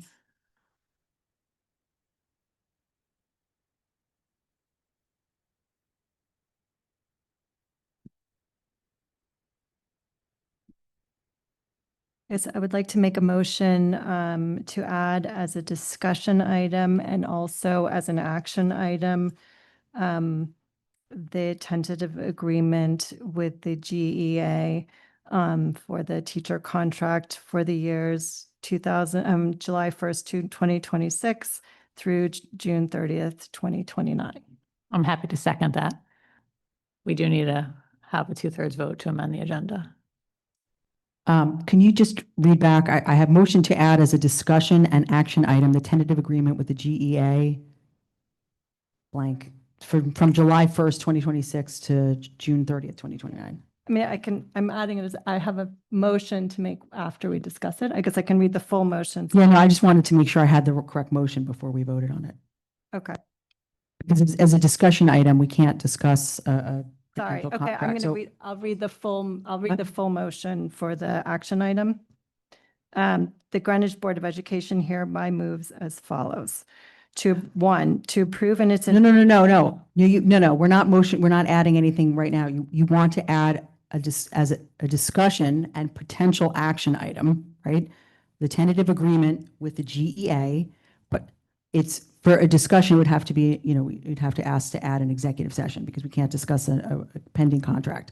That's why I'm just asking. We want to move into executive session, yes. Okay, so put motion to discussion in an executive session and a potential action item for the tentative agreement with GEA. But I still, after GEA, that was what I was asking. I missed what you said. I have the dates, but then. Okay, sorry. That's all. To discuss the labor contract for the period of July 1st, 2026 to June 30th, 2029. I know Kathleen, that was been revised second. Okay. And again, just to note for all those listening, because this is a tentative agreement and a potential labor contract, this is something we would not be able to discuss here. It would have to be in an executive session. So you would potentially be making a motion after, if this passes, to move into an executive session. Well, once we get to that part. I said potentially. Okay. So I'm going to call a vote to add this to our agenda this evening. All in favor? Mhm. I think that's over 2/3. That's 6 all. Okay. So I'm not sure, I think, you know, if you want to add this before the discussion items or before we get to action items, just because I know people are here waiting to discuss discussion items. I thought we should do it at the end of the discussion items. Right, before action items? Yeah, Okay, before so then action items. I'd like to I'll make a motion to add an executive session or, you know, to discuss the tentative agreement with the GEA to discuss the labor contract from July 1st, 2026 to June 2029, prior to the action items on the agenda. Is there a second? Sure. Okay, Kathleen, all in favor? 6L. Okay, perfect. So we'll move on to discussion items, and then for all you listening here and at home, prior to getting to our action items, we will move into an executive session. The board will, and then we'll come back to discuss action items. Okay. So that was kind of my report of my committee, was that we have negotiations committee worked all summer, and as did the teachers union. And today we actually reached a tentative agreement, and I think it's important and it's timely that we were able to add this to our agenda this evening. So that's my committee report. Perfect. Thank you. Are there any other committees, liaisons, or officers with reports? I know we just started the year, so there's not many. Nope. All right. No. Okay. Sorry, I have, well, I went to XCOM. Oh, and then I was to say pool update. Okay, yeah, no, so I was gonna say, I went to XCOM this week, or last week actually, and it was great to have the new student government leaders there. We had a really good discussion about the new Cardinal Kickstart. And it was good to hear that even though students are a little bit grumpy about having to get up earlier, I think it was 2/3 of the clubs are now meeting before school and 1/3 of the clubs are meeting after school. So they're really taking advantage of the extra time that they have to meet with clubs. There's a lot of meeting with teachers is happening. One of the really positive things that came out of it is that it sounds like everyone is getting to their first period class either early or on time. So the kids are much more settled in the beginning of the day. So that was some really positive feedback from the students. They're also getting used to having the phones in the pockets, like having that fully instituted at the high school level in every classroom. There were some just suggestions about how to improve it, but overall they liked it. And both the students and the teachers were saying that they felt like the classroom discussions were more robust, and that people were concentrating better in class. So I thought that that was really encouraging. And I've been a big proponent of it, so I was especially pleased about that. But it was a really good start to the year, and I think there's a big focus that we heard tonight about school spirit, and they're doing a great job. So thank you, Karen, for giving me the opportunity to go. And then also the swimming pool committee continues to meet. We're having another meeting next week. Like anything that's happening on the high school campus, it's complicated because it's always a puzzle to figure out how we're going to squeeze something new in, or completely rehab something old. But we're working on it very diligently, and I think we'll have a report coming soon. Thank you for both of those reports. Anyone? No? Kathleen? Sorry, I don't have another report, but just because this is why you talk about things in public, someone just texted me, Todd's Point. It's brilliant. Like, for buses? No? Talk about narrow and very dangerous. There's trying to just get them into that little narrow space. Okay. I I thought it was a great idea. it is. Too much space, right? And there's Town no wants one to there. enlarge that October, we little saw- narrow entry point, but it's a private association there, so I don't think that they're going to want to do I that. like Eastern Greenwich Civic Center. That's a huge empty parking lot. Okay, we should make this a game. Okay. I think anyway. this is there's a good game we can play after the meeting tonight because we have people waiting to speak. So, but I think it's a good, more suggestions, bring them on. With that, we can move on to the discussion items. First up is Mr. Brandy and Mr. Watson with our capital update, first read. Gentlemen. Good evening. The document before you, you saw the 15-year plan back in September 4th. We made a couple adjustments in the 15-year plan, but you also have the individual project sheets now included. It gives you greater detail on the overall projects. Not much has changed. There's little dollar amounts here and there. We still have the placeholder for the pool, as Sophia gave you the update that that continues to be investigated. We still hold at 30. We made some adjustments. If you saw something disappear, we really were taking a hard look at our open capital. And then if we had significant open capital, we thought it would be prudent to hold off for a year. But other than that, nothing else has significantly changed from the first time you saw this. And on your agenda plan, you have it scheduled 2 more times at the retreat on October 9th, and it's scheduled for a vote on October 23rd. But Dan and I are happy to answer any questions you may have on the document. Laura, and Was then it- Mike.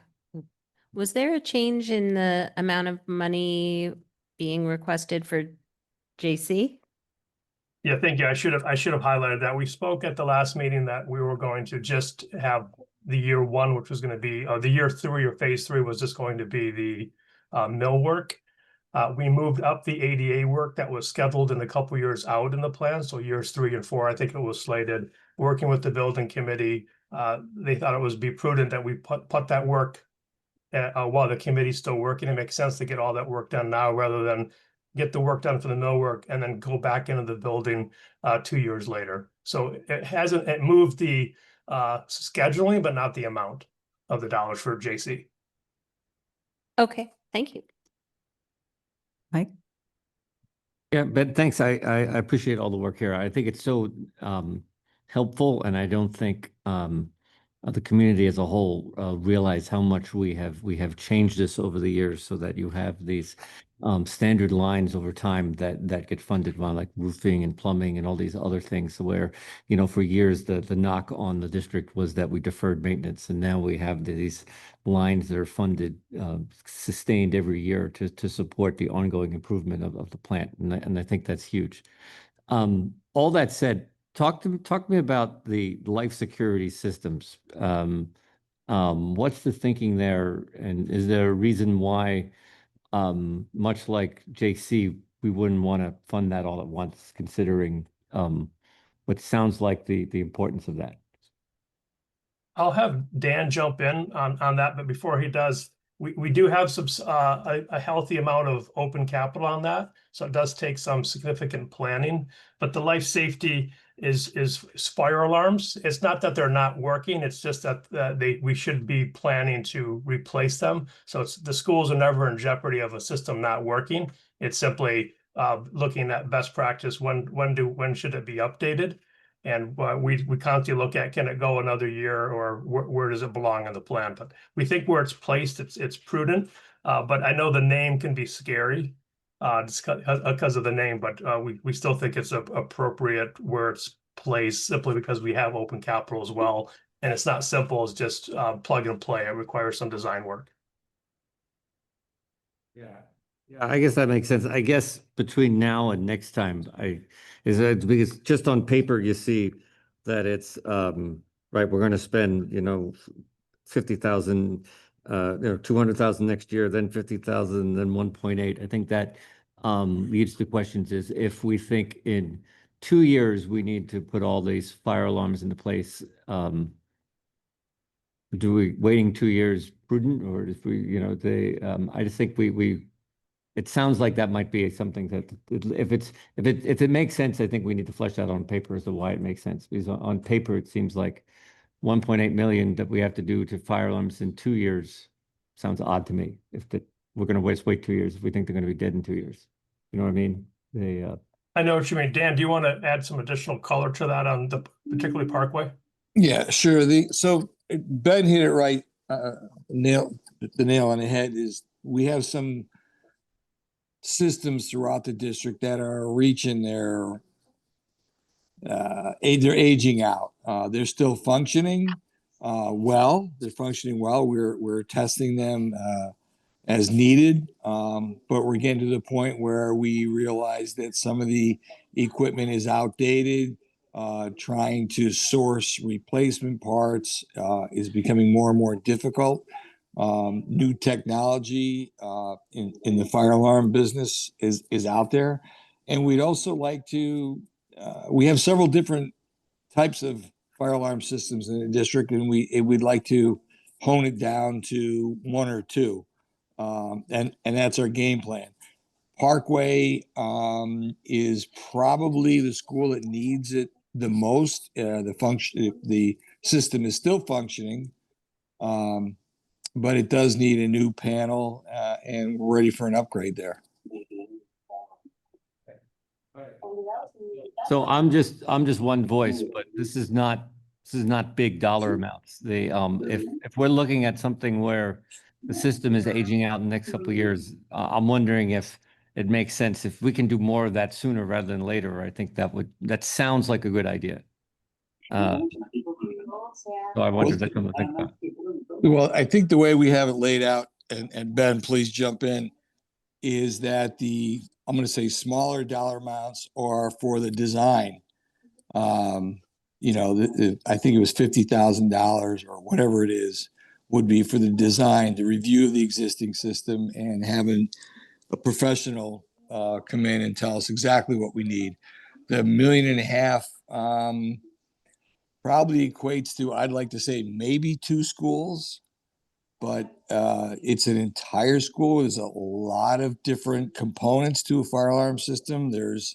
And doing the installation includes a new fire alarm panel, new devices throughout the school, which would include possibly removing ceilings, adding components to the walls, patching, painting. So it's a significant number, but the original number is for professional services. But I hear you, Mike. We'll go back and take a look at whether or not it makes sense, whether or not that 1 year gap, if we can do it, close that gap. I hear the concern. And I'm going to jump in because it's the same topic. I just want to make sure that we're also looking at adding that, because it says, and fire suppression systems, because we do still have a few schools who I believe is, earlier this year had asked us about that and the fact that they don't have a sprinkler systems. Are they in line to get them as soon as possible as well with this funding? As presented, no, I don't have the inventory in front of me, unless Dan, you have it off the top of your head where sprinklers are not installed in a school. But that is a absolute huge project to be installing sprinklers throughout a school that never had that infrastructure to begin with. But we can work on the inventory. I just don't have that in front of me. Yeah, I'm sorry, I don't either. It would be great just before we get this back the next time, even if it's not something that we can put into the, discussion immediately for the, this coming year, whatever. But I think it's really important that we have that listed in there and are looking further out. Obviously, it's something would need to be done over the summer, but I think, we're talking about aging systems and we have some schools with no systems. So that's exceptionally important as well.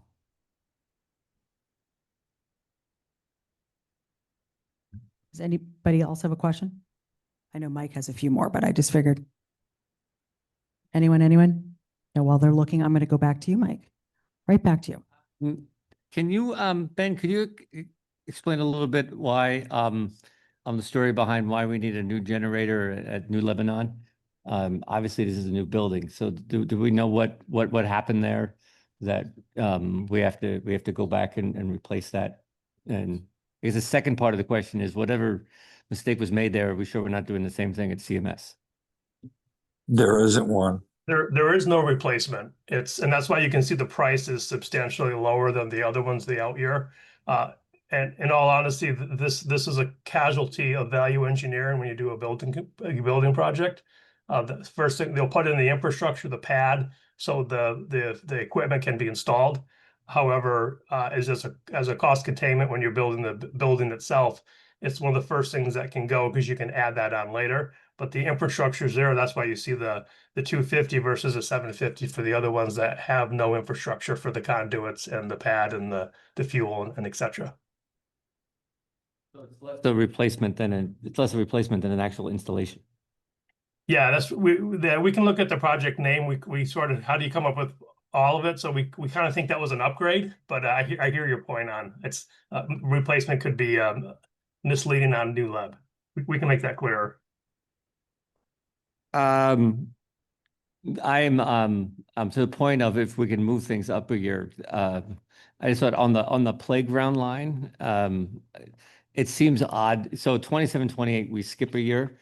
I don't know if that's on purpose. It seems like if there's one thing we should fund every year, it's a new playground. So I don't know if that's something we can, and then the next following year, we go back to funding a playground at a new school. So those are the kind of like the little details that sometimes I wonder about. Why skip a year if we're going around to every elementary school and trying to replace a playground? But that's a couple years out. That entire sheet was worked in partnership with Parks and Rec. It's based on the age of the playground. So just the pure math shows you that based on the useful life of the playground and their inventory of all the playgrounds, no significant work is needed in 28.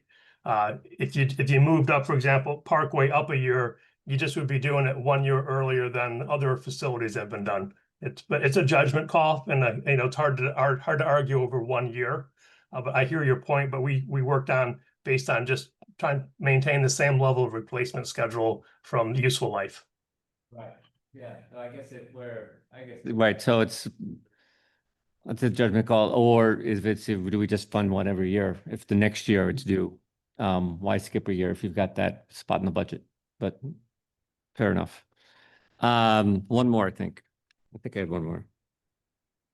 Oh, so what are the at what point does something become worthy of a building committee? Because I guess now you've got Dundee, you're looking at the entranceway, that's a couple $1 million. And then a couple years later, you've got a big ADA number. That seems like that's approaching JC money over the next few years at Dundee. I can answer that question. If a project is getting state or federal funding, you're required to have a building committee, according to an RTM ordinance that was passed before we joined the board. I see James Waters smiling in the background. For James to chair the Dundee committee at that point. I am sure that he is going to be ready, willing, and able to jump right from one to the other. He looks ready, willing, and able. Are there any other questions on this budget, the capital update? Because we will. I think that's not a discussion we can have right now. I think there's certain requirements that a project has to have in order to even trigger the possibility of asking for state funding. And it's sort of, I think why are you looking at me funny? I mean, it's in this budget. We're voting on it. No, I understand that, but I'm saying, I assume that the reason it hasn't been looked at for state funding is it may not have, whatever may be in the project, but didn't trigger that. But we can certainly ask. I would think any project we put forward, we initially look to see if we can get state funding back for it. Am I correct on that one, Ben? And Darren? Ben, Dan? Yeah, absolutely. We take a look at that. That was the question that was raised with the AMAB geothermal before we had the design money. Was it eligible? And it's easier. It's certainly the bright line is if you get state funding, you need a building committee. But there's significant strings attached to the building committee and the process involved at the state. It can slow things down with the review and the like. So we try to balance execution of the project versus what is the reimbursement. And as we know, we based on the Greenwich's wealth, our reimbursement is relatively low, and it takes our legislators to work to actually get special reimbursement on rates for us. Okay. Does anybody else have a question? I know that this is gonna, we have a lot, now that we've gotten the pages, we can take a deep dive before our next review of this. So we do have at least another crack or two at it. And I see, our, current favorite, chair of building committee standing and ready to discuss the next item, which is the Old Greenwich School Building Committee update. Are we ready to move on for that? Perfect. Yep. Come on down, James. we can't wait to hear what's happening over at Old Greenwich. Hi, good evening, everybody. Um, okay, so good evening to everyone. It's nice to see you for the fall. I hope you all had a great summer, and thanks for having me here. So as you know, I've served as the chairman of the Old Greenwich Building Committee for almost 3 years now. And the building committee met this morning, bright and early as always. So my second meeting of the day with Mike. And I can tell you that everybody remains eager to get this renovation started, and we are nearly there. I think all of you know that we had hoped to start construction this summer. Unfortunately, I wanted to come brief you a little bit about that. So unfortunately, I think two factors made that extremely difficult. The first is that the ongoing national uncertainty around tariffs negatively impacted our bid process. So we had many contractors either not bidding or including additional markups in their bids. I think we're all hearing about how the entire construction industry has been impacted by this tariff environment, and our project was certainly no exception. So as a result, our public bid process extended deep into the summer, which ate up much of the time that we'd allocated to the critical first phase of the project this summer. About 2 months ago, our construction team came to the building committee and said that the only way the project could proceed this fall would be to extend the construction period and significantly revise the construction phasing plan.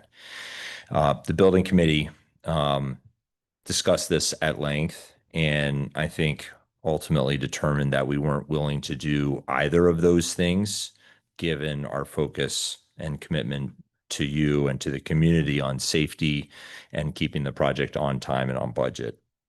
So while I wish I could be here tonight providing an update on construction progress, instead I'm here to tell you that we are planning to bring the project back out to bid in October with an eye on starting construction at the beginning of April break. Construction will not impact the first several months of this school year. And I would say based on our meeting this morning, it does seem like we are on track to have this back out to bid towards the end of October. We certainly have some work to do between now and then over the next 3-4 weeks to include, going back and meeting with the state in the beginning of October. But everybody's working on multiple fronts. So, look, we're going to have to see how this tariff situation and our next bid process plays out. But, I do want to flag that it is certainly possible that we may need to ask for additional funding for the project on top of what's already been approved. Bit too early to say, and I want to see what the bids do say. So with that, I'm certainly happy for any questions you may have, and thank you all for all your support along the way. Before we get to questions, I know Mike has one. I just wanted to just again say thank you, because I know as a building committee chair, you weren't necessarily expecting that role to continue much longer than it is, but we greatly appreciate that they're ready, willing, and able, I'm hoping, to stay in that role as long as need be, because you're doing a great job. And, obviously nobody expects the Spanish Inquisition. That's probably an old saying that most people don't know, but, anyway, but I appreciate it. Thank you. All right. He lined up his next job, so he's good. So obviously, as a member of the Old Greenwich Building Committee, I can say that I don't think there is a more hardworking and dedicated group in town. This is a product of awful timing. Obviously the committee targeted construction to begin the summer, which we went out to bid last spring. And if you recall, last spring was at the height of the uncertainty around the tariffs, when nobody knew anything was going on. There had been no international agreements or anything, and quite frankly, a lot of people were afraid to bid. And if they were bidding, we got some interesting numbers. So the committee has done an exceptionally prudent job over the last 6 months in calling an audible and revising the project to make sure we can move forward here and go back and hopefully break ground next year in a way that is both cost effective and benefits the children of Old Greenwich. Does anybody else have any questions or comments? No? Just again, big thank you to you and all members of our, Old Greenwich Building Committee and our board liaison as well on that project. What? I think everybody there plays a significant role. And so we just really wanted to say thank you because it is such an important project for that community and for the town overall. And, nobody likes delays, especially when it's out of our hands. So we appreciate you updating everybody. Thank you. And Thank you. we will certainly keep you in the loop. Thanks. Perfect. Thank you so much. Next up, we have Dan Zilkman and Ms. Varnum, who are going to discuss the summer school executive summary. Looking forward to hearing about it. Dr. Jones, of course. While they're coming up, I just want to acknowledge that Amy and Dan both were brand new at running ESY in summer school this year. And I just want to publicly say thank you. What a fabulous job you did. And I'm excited for you to have this opportunity to present to the board. Thank you, Dr. Jones. Yeah. All right. Chair Hirsch, Dr. Jones, members of the board, and members of our community in Greenwich, thanks for the opportunity to talk with you about some of the highlights from our 2025 summer program from this past year. We're really looking forward to talking with you about all the gains that we made, some of the changes that we brought to. My name is, sorry. I was just going to interrupt and just say for members of the board that would like to see, there's a presentation that's behind us. So if you would like to watch as our presentation is happening, certainly feel free to move to the front row there. Exactly. And we also shared it in your emails too, if you'd like a copy there. Yeah, I happen to have it on my screen. So yeah, thanks. But yeah, again, I'm Dan Silkman and I was the general education supervisor this summer. And I'm Amy Farnham. I was the extended school year supervisor this summer. Right, Mike, we'll go to the next slide and the next slide, please.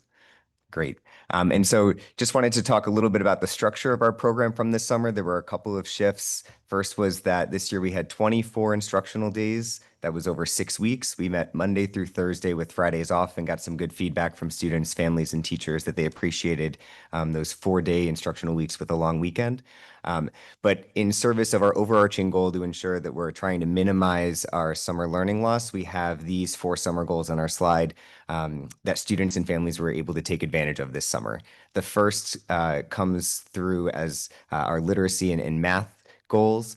Students at each of our schools were identified and invited from their schools to participate in our summer program if maybe they didn't hit their target scores on their benchmark in literacy and math during the regular year. And we were excited to welcome them to New Lebanon for our K-4 literacy and numeracy program. At the high school, we had a credit recovery program through a new hybrid learning model that we're looking forward to talking through with you all tonight to recover credit that maybe was lost during the regular school year. And also there was a new opportunity to take a personal finance course through Edgenuity for the first time that we launched this summer. A hallmark portion of our summer program, of course, is our extended school year program for students who qualify for that service. And so for our pre-K through 12 plus grades, students were working through their IEP goals and receiving the services that they need. And then finally, students and families had that opportunity to accelerate in math if they so chose, to jump a level in math over the summer in preparation for a more rigorous experience the following year. And so we'll walk through how we hopefully met all of these goals over our 6 weeks together. Along with academics, a central goal of summer learning was to build connections and confidence. Next slide. We had students coming from 17 different schools, and our goal was to bring them together across those locations as one school with 2 different locations. So we had 830 students from 17 schools, but they were all our Sharks.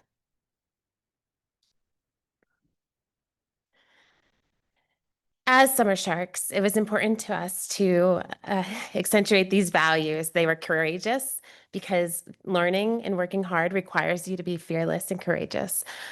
Curious because curiosity sparks learning, and compassionate because if we wanted our students to excel, they needed to feel accepted and included. And these values you'll see will be found throughout the presentation, and we hope that you can find them in the pictures of our students.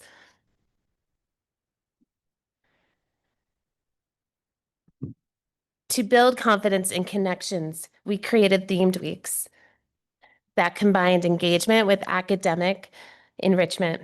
These were woven within the curriculum as well as during 5-minute transition breaks. During Space Week, students explored the planetarium with Richard Baxley, an incredible science student at the high school. They also read books, wrote creatively, and used math to work on scale and proportion. Adventure Week brought trip planning and journal writing with live exploration of the Katmai bears catching salmon, an authentic connection to our ecosystems and science. And during Shark Week, our week, students adopted and tracked real sharks, blending technology from OSearch with literacy, science, and also excitement and wonder. These experiences extended beyond our classrooms. Families often joined in, reading together, watching live streams, and tracking data, turning the learning into a community experience. Next slide. And our weekly Shark Splash newsletter reached an average of 1,300 views per week, keeping families and the community engaged. Each newsletter not only highlighted what students were learning in our programs, but also activities for families to continue that learning at home. Whether watching those bears from Katmai, they could continue to watch Fat Bear Week this week, or tracking sharks on OSearch, families extended the classroom experience into their living rooms and their kitchens, reinforcing skills and sparking curiosity together.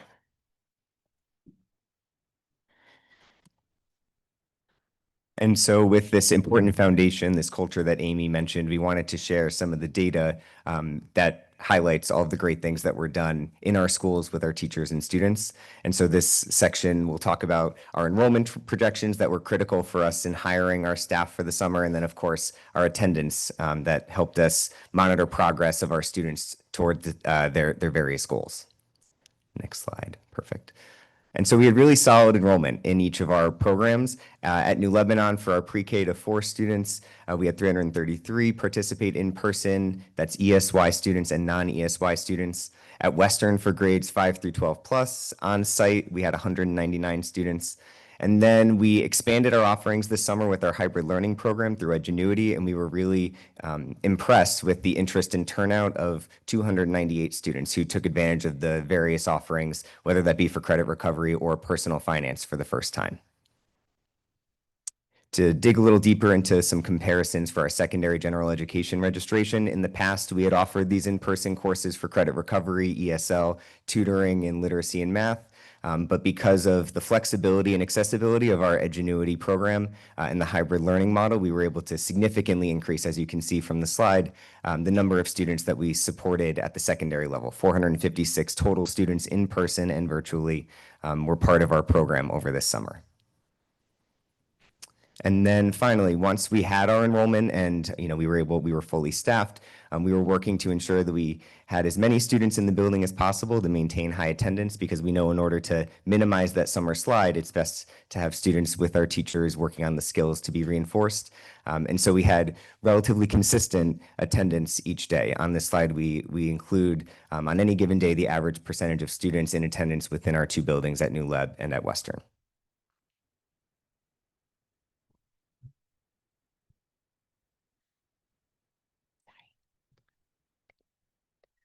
All right, and staffing is at the heart of our summer program. This year, we're proud to share that 100% of our staff was either Greenwich teachers or former Greenwich teachers. That means that every student was taught and supported by our teachers who know our students best and know our community. And with strong enrollment projections and models, we were able to decrease pre-K 12 staffing in 2025 compared to 2024. We supported 281 more students, and we did so with 24 less certified teachers, and we did with 20 less non-certified staff. And here you could see the breakout of the staff that we hired. So we have general ed teachers and special ed teachers and specialists and service providers, as well as our support staff, our paraprofessionals, and our building staff, which is us. And we had a greeter, a nurse, and then security every day to make our buildings safe. For our K through 4 program at New Leb, we dedicated 60 minutes per day to our math curriculum and 90 minutes per day to our literacy curriculum, using, of course, our district programs, Big Ideas Math, and Foundations to reinforce those important skills from the year. And so in tracking progress, on that next slide right here, perfect, we were using some important attendance data to ensure that we were measuring growth for students that were consistently there in order to participate in our program. And so this slide just captures the subset of our students that participated in a pre-assessment and a post-assessment and attended at least 19 of the 24 total instructional days, and were again counted towards sort of our measures of success on the next slide related to our math and literacy benchmarks. Where math is concerned, again, our goal is to minimize that summer slide, that summer learning loss, and we were really pleased to see that where math is concerned, all of our grades demonstrated actual growth from the pre to post assessment, significant growth, almost 30% in some cases. And so we were incredibly proud of the work that our teachers and students did in the area of math. For literacy, we had a little less consistency across grades, as you can see from the chart, but we were proud that on average, students maintained their skills across the board, and that our goal, again, of reinforcing important lessons from the year, answering questions that students have, and filling in gaps across the board was largely achieved.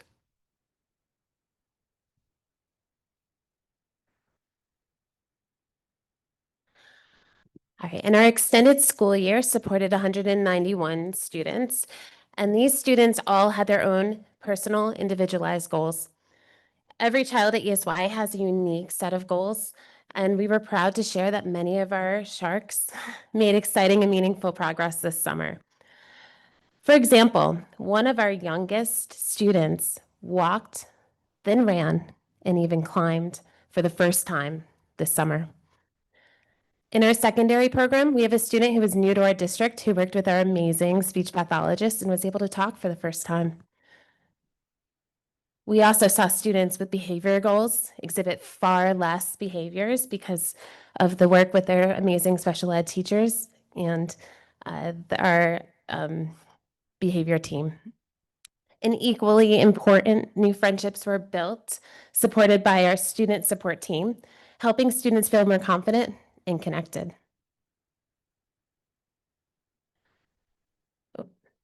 Back one. And here's a cross-section of our ESY students, and you'll see the other column is the percent of those students who were registered who attended 19 out of 24 days, which was that benchmark data for the literacy and the mathematics scores.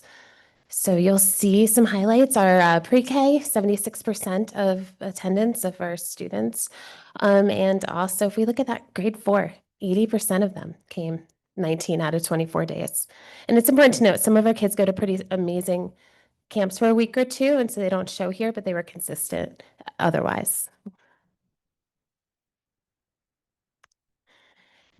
And our tutoring program, if we go to the next slide.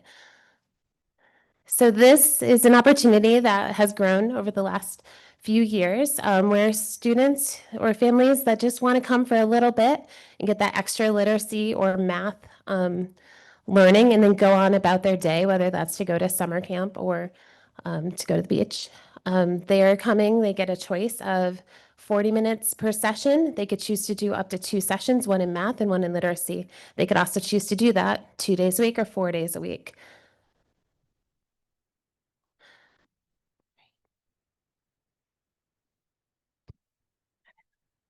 Some of the highlights from our secondary programming, we had said that there were goals of students to accelerate in math or receive some enrichment opportunities. And then, of course, with our hybrid learning, I'm looking forward to doing a deeper dive into the credits that were earned by our students too. And so on our next slide, we highlight the math acceleration enrollment. We offered 5 in-person courses that students could take in order to gain the necessary skills in order to skip up to the next math level in the following school year. I will note that our enrollment this year had slightly declined from a couple of past years, but these numbers are largely driven by the acceleration opportunities that are currently available within the typical academic year. For example, at the high school, we offer the 0-hour math course before the school day for middle school students to participate during the academic year, so then they wouldn't be, candidates for this course during the summer. Additionally, for students who maybe didn't pass or earn the grade necessary to accelerate because of during this math course, we did want to indicate that it was still a great enrichment opportunity for those students to gain the foundational experience and familiarize themselves with the content to then be successful the following year.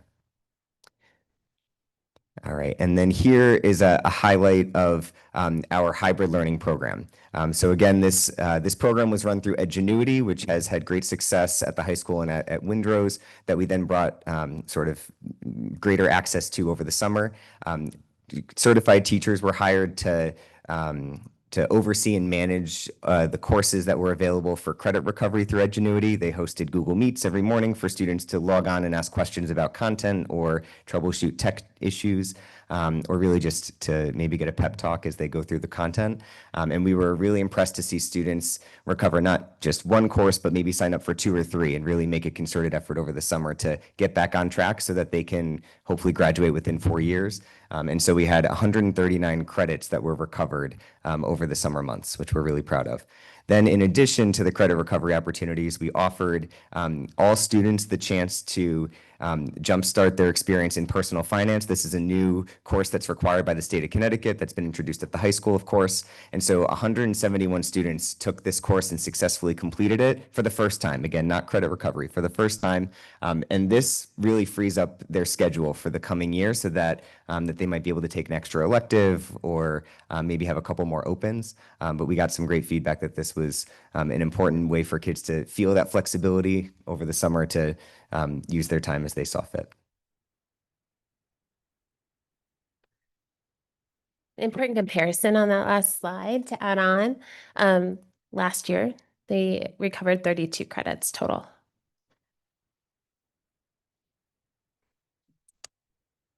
All right, and budget. Our goal is to maximize our resources and the impact on students and not have any reductions impact them. And we're proud to say that we made that happen. As you could see, our staffing numbers went down 37%.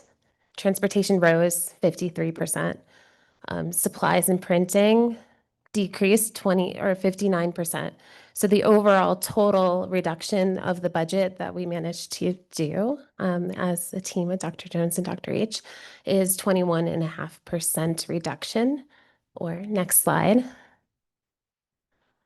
We had a decrease in $313,903, which is, and we also increased the students served by 37%.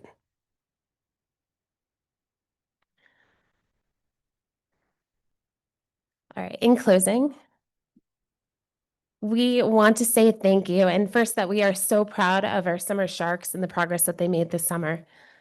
As they return to their home schools, we look forward to watching their continued success and their growth throughout the year. Just thank you to our students, our teachers, and our families, and for the board's support. And we look forward to any questions that you guys have about our programs. Thank you. Well, yes, big claps. Just amazing and incredible. And, the board has spent years talking about summer school and how to revise it and redo it so that it was most beneficial for our students. And it's once again amazing to see the incredible growth and progress that's being made and the changes that you guys have made. I mean, you're clearly showing, through your growth data and so forth. I have a question, but I saw Laura's hand go up first, then Mike's, and then Jen's. So in that order, hit it. Oh, well, thank you for presenting. I'm looking at all your slides. Would you say the uptake of tutoring increased versus previous years? Because I know some families prefer to take their kids to get some tutoring and then head off to whatever their summer camp might be. And I see it ends, the most popular time slot being the 8 to 8:40 time slot, so they can still get on to their next destination. Yeah, we can get the exact numbers, but there was a small increase from last summer to this summer in interest in tutoring, and we think it'll continue to be popular. One other question. Do all, obviously the kids who have IEPs and need to work on their goals are attending. Are there also students who have time with math or reading interventionists that are invited to attend? Or is there a specific threshold where they're invited academically? Absolutely. So Jen Lau actually pulls data on Linkit scores and identifies early on any student who's at risk and should be invited to summer school. That list then gets shared with our principals at all of the schools, and they, as a team, go through that list and see if was that just a bad testing day, or is this a continued trend with this student, and they can choose to also add students that they see, things that they want them to attend. And we get that list, and we were able to send out those invitation letters to those families. Thank you. Okay, Mike? So if I'm summarizing your report, you reduced the cost, increased the number of students served, and increased the level of achievement realized. Yeah. Nice work. Thank you. So first time through the program, first summer, I'm sure over the course of the summer, you automatically, you naturally start thinking about next year or things doing differently and things. So in doing this report and putting everything together, what are your thoughts as far as how you might see next summer continue on this success? I'll start and then we can add. Okay. I know one of the things that Amy and I and Dr. Jones have been talking about is hopefully maybe getting communication out to families earlier in the school year. I know that there were a lot of challenging priorities in the spring, and we got a little bit of a later start than we would have liked, but we're hopeful that earlier communication about offerings, registration, bus routes, tutoring schedules, I know families would appreciate, and I think from like a planning and logistics perspective would be appreciated on our end too. So that's one thing for sure. Another to address that tutoring thing, we also noticed that 8:30 spot is super popular. So we did talk about the idea of taking some of our teachers, maybe they just want to come for an hour and a half and take one position, split it to two, and have more people at that prime time slot. You think there's enough awareness of what the summer slide is and the importance of tutoring and why this matters? I'm not sure that we could share some data because we did some research on that and share it with our community right now. But give us 1 second to find it. It's on your achievement ones, right? Here's the literacy. There it is. While they're finding that, I'll just say too, that because the principals and the site-based teams are really, recommending the students that are coming to summer school, they are so connected to the parents already. So I do think they do. That's probably one of the reasons we're seeing such great results, especially in those Title I schools where we want to see it, because during the year, they're accessing before school, after school. I think they do really understand. Yeah, I just give a couple average national numbers. The average national summer slide in math for elementary school students is 29%. And the average summer slide in literacy was 23% on average. So that's typical students, and our teachers are aware of that. And in the first couple of weeks of instruction, we catch them right up to speed. Who really gets recommended for summer school are students who are at risk of not meeting, having a much bigger slide, and that compounds year over year. So we're so lucky to have such a program that catches those students and make sure that we don't have that entering our schools every year. And I think that'll speak to the achievement report that's going to come out next month. Jen? I just wanted to say great work this summer Thank you. also. We were a family that took advantage of the personal finance, the online, and I think it was wonderful, especially during the summer when students, I mean, in our family,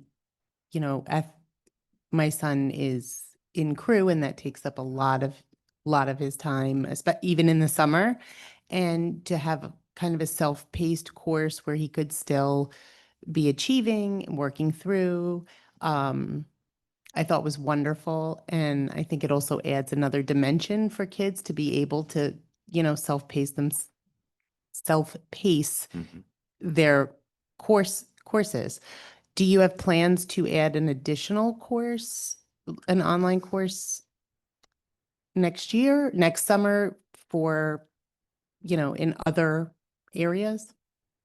Yeah, I know there's definitely have been conversations about how we can expand this hybrid learning model. I know, Dr. Jones, I don't know if you want to speak to it, but I know that there are plans during the school year. And then, of course, we would love to see it strengthened for next summer too, if that's available. We offered so much this summer, and traditionally what would happen is we would put classes out and then they would just all get canceled because, we didn't have this option. So we offered almost all of the courses that are available, and it was a lot that are available. And not only that, but it also gives us the capacity to offer something like U.S. history and Chinese, or Japanese. So it also can help students who may have been an IB student, in Europe, and then they arrive here, they're not strong in their English, but you don't want them to get behind in credits. So there's so much potential. But I call it high C, and I think we're catching on to that with hybrid learning because there's a highly qualified teacher attached to it. And I think you're just seeing the effectiveness because the teacher can actually have more of a load of students. And it works beautifully in the summer. And the students, I think, because exactly what you said, because of the self-paced portion, they can get help every day if they need help. But they're also able to go with their family, to Mexico or wherever, and they can still do their work, in the summer. So I think it has unlimited potential. And I think we're going to see it as an intervention in the high school. I think it's going to really grow there as well. And Christina Shaw is leading on it this year at GHS for us. So it's kind of unlimited potential. Okay, well, Jen took part of my question, which was, I know in the past we've offered, I remember way back in the day, Lisa and I were looking at each other because we've had these discussions, like a course catalog with tons of different options for students that were not just course recovery.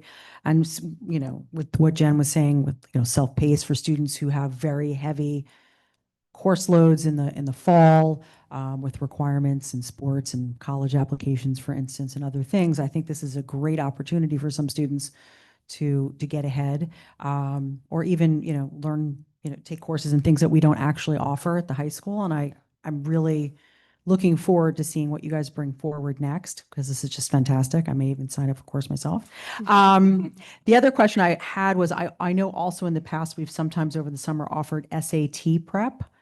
I didn't hear you guys discuss it, but I didn't know if we were offering that as well, or is that something we might consider going forward, bringing back?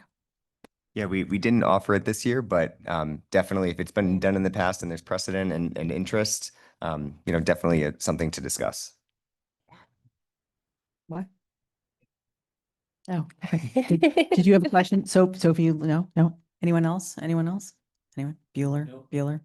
Mike? No shade, but in the spirit of ingenuity and then hybrid learning, it'd be awesome if next year you make this a video so that way we can use all the time for conversation.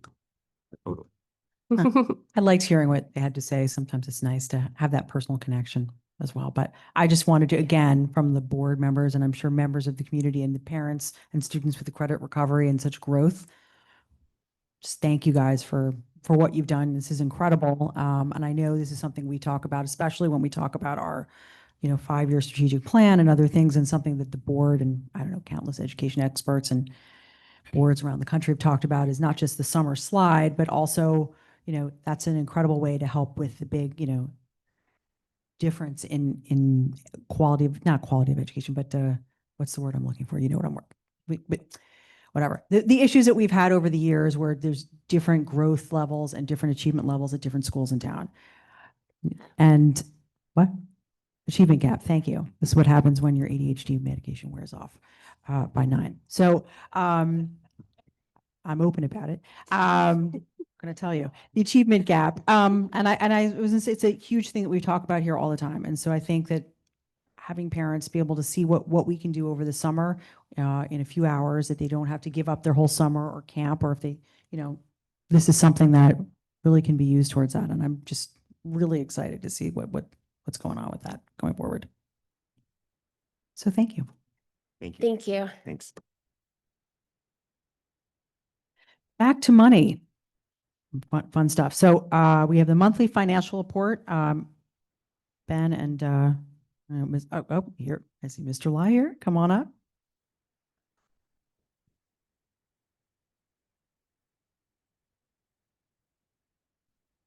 It's Okay. nice to see you in person. All right, thank you. Ben, you want to kick it off? Oh, they're in good hands with you. So you go right ahead. All right. So the financial report that we submitted and presented in front of you is to summarize the last school year's financial results. So there are a few areas that I want to highlight to bring to your attention. So first of all, on the operating budget, it is reflecting the school year results that we just finished in June. We finished with 190.4 million in expenditures, 98.7% of the budget, and it is very closely aligned to the fiscal year 2024 result. The district budget balance is $2.57 million for the year ended in June. 2.5 million is allocated to the newly created non-lapsing account, and then the other around $69,000 returns to the town. The budget balance drivers mainly coming from 3 areas. One is on the staff vacant positions. Second is an overestimated in the budgeting for the extra pay assumptions during the budgeting. And then the other larger area, the third area, is the 1.2 million savings from the special education out of district and the settlements budget. We budgeted 10.4 million on these areas for the placement and settlements. The actuals come in at 9.2. This has the 1.2 million positive variance. This demonstrates a positive physical result in these high cost areas. If I move on to the school lunch fund, both revenue and expenditures outperformed the budget, is better than we expected. The net expenditures closed at about $530,000 expense, which is about $409,000 better than the budget that we originally built.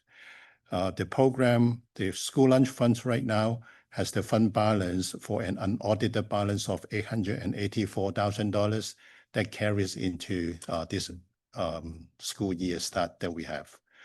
And finally, I want to point to you to the last page, which is the gift report.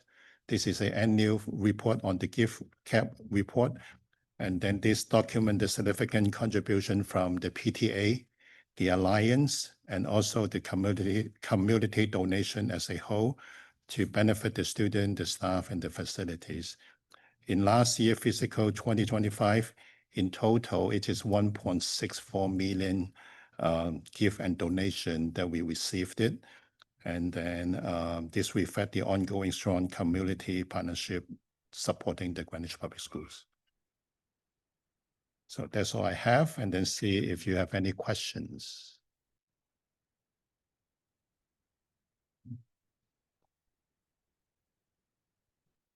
No, but I will say we used to get the gift report for years. It was always towards the beginning of the school year, and a big, huge thank you again to our partners in education from the PTA Council, the Alliance, and there's quite a few others in town and community, partners in education that help support our schools with grants and donations and all sorts of things. And you can see that represented here. So we just wanted to say thank you. So it's really nice to be able to work with those in the community to help support our students. Yep, definitely. Sorry, Sophie. I just have a question about the revenues, the revenue report where you note the 1.862 million. What is the, like, sort of ballpark, what is the other revenue amounts that's coming in that goes to the town? Like, is it tuition and, do you have an idea of what the total is? I don't know if anyone can get off the top of their I head. don't have the number in front of me, and I will look for it and then let you know. Okay, Yeah, thank you. I don't have a ballpark in my mind. There's only missing 2 additional line items. It's the grant fund reimbursement to the town for their benefit reimbursement, as well as a school lunch reimbursement. We don't include those here, but this is pretty close to the all-in revenue, sans those 2 reimbursements for the benefits that's carried on the town side. We can get those to you separately. Okay, thank you. It's also, if we're going to be talking about that, it's also a good time to talk about, the funds that we do generate and, I know it goes back to the town general fund as to some of the stuff from special education, the excess cost grant. I know it's something we bring up every year as a discussion as to where it should be going, if it's goes back to our budget line items or the town general fund. So maybe we can add that as a topic for discussion in one of our next budget discussions. Anyone else with questions? No, nothing? All righty then, on to the next, which is budget transfers. I don't know if you're staying up for that or if it's just, Okay. Yeah, Mr. Brown. the budget transfer is the one page that we put together. Again, it is summarizing the budget transfer in the month of June of the last school years. Most of the budget transfer that it is in the theme about reallocating the available budget from one items to the others to support the needs of the purchase, and also to balance the budgets to close the year-end closing. We also have met with the board executive members in July for some large items budget transfers to close out for the fiscal years. That is also captured in this summary report on this one page. So nothing kind of like abnormal or out of ordinary in terms of the natures of the budget transfer, but we'll let you see if there's any questions that you have. Anyone? No? No? All right, perfect. Thank you so much. Thank you for sharing our June transfers with us. So I think we already made the motion to add an executive session at this break. So I will ask Mike Antonaccio to put up a little note to people. And I would like to make that motion to move into executive session. Okay, all in favor? Okay, so the board will exit and head off to our executive session, and we will be back.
We are coming back.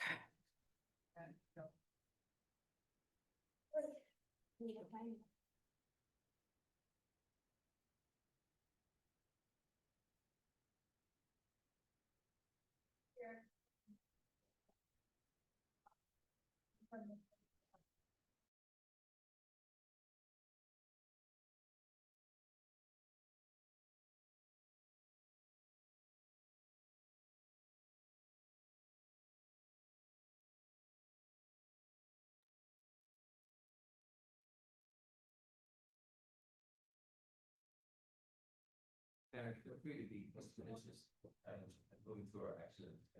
I have no comments.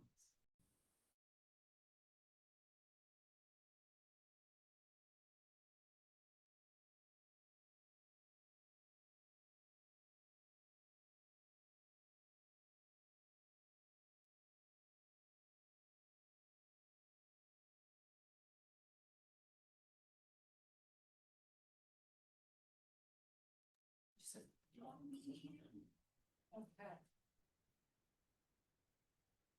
All right. We on?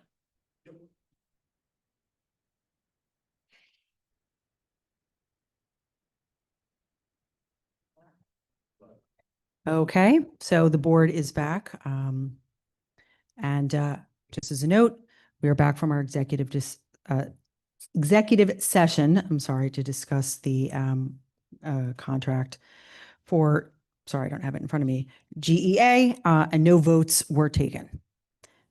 Which leads me to my next item of saying, as ahead of the other action items, I'd like to add an action item to approve the contract. I mean, I'll actually turn it over to you because you have the actual language. Okay, but we're making a Thank you. motion to add an action item. Yes. To But you vote have the on. language with which Okay. to add an action item to approve the tentative. The tentative agreement for a successor collective bargaining agreement between the board and the Greenwich Education Association for the period of July 1st, 2026 to June 30th, 2029. I will second adding that to the agenda. Everybody ready to vote? All those in favor? Jen, did you have a question? Those in favor of adding this? 6-0, okay. So since it's here, why don't we move right to that? Sophie? Okay, I would like to make a motion. I'm going to read it. The Greenwich Board of Education hereby moves as follows. 1, to approve in its entirety the tentative agreement for a successor collective bargaining agreement between the board and the Greenwich Education Association for the period of July 1st, 2026 to June 30th, 2029. And second, to authorize the board chair to execute the final contract document on behalf of the board and to submit such final document as a stipulated award to the panel of arbitrators in accordance with the Teachers Negotiation Act. And 3, to authorize the board chair to take any further action as may be necessary to finalize such contract in accordance with the Teachers Negotiation Act. Anybody else on the committee want to second that one? I'm happy to second it. All right, Kathleen. All those in favor? Oh, I was gonna say, being that it is a contract, we don't actually discuss it. Right, I think it's worth noting on the advice of counsel that because of the, why we're not talking about it, because we're in this quasi negotiations phase. However, I'm sure there will be a lot talked about it in months ahead. Well, it's not, yes, it's not an approved contract until it's approved by both sides and approved, but so as such, it's still in the contract negotiations, and because of that, it is, protected, and we don't discuss it in the public meeting. So all those in favor? Okay, that passes 6-0 and can move on to GEA. As a note, before we move on to our next action item, I just wanted to, again, publicly thank the 3 members of this board who were on the negotiation teams this summer doing this, as I know you guys spent a lot of time this summer together and working towards having this contract be put in front of us for approval. Your time and dedication, especially over summer break, was very, very greatly appreciated, at least by me and I'm sure by the entire board as well. So thank you guys for everything, as well as the other members of the team as well. Harry Fisher was also on that committee, and Stephen Selps as well. Thank you guys also for that, for taking your time out of the summer to be supportive of our students. Thank you. So that moves us to our second action item, consideration of the waiting on the advanced placement, which of course, if I was smart, I would have had my motion up in front of me. Yeah. I'll let you do it. Yeah.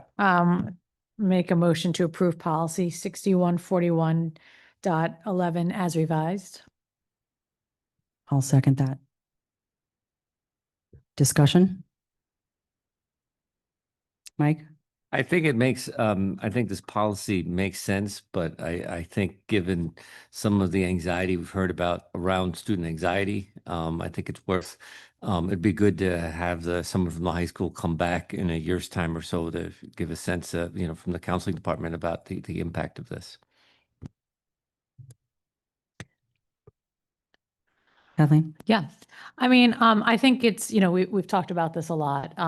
I think any change is always hard. I appreciated how Dr. Jones brought forward the comps.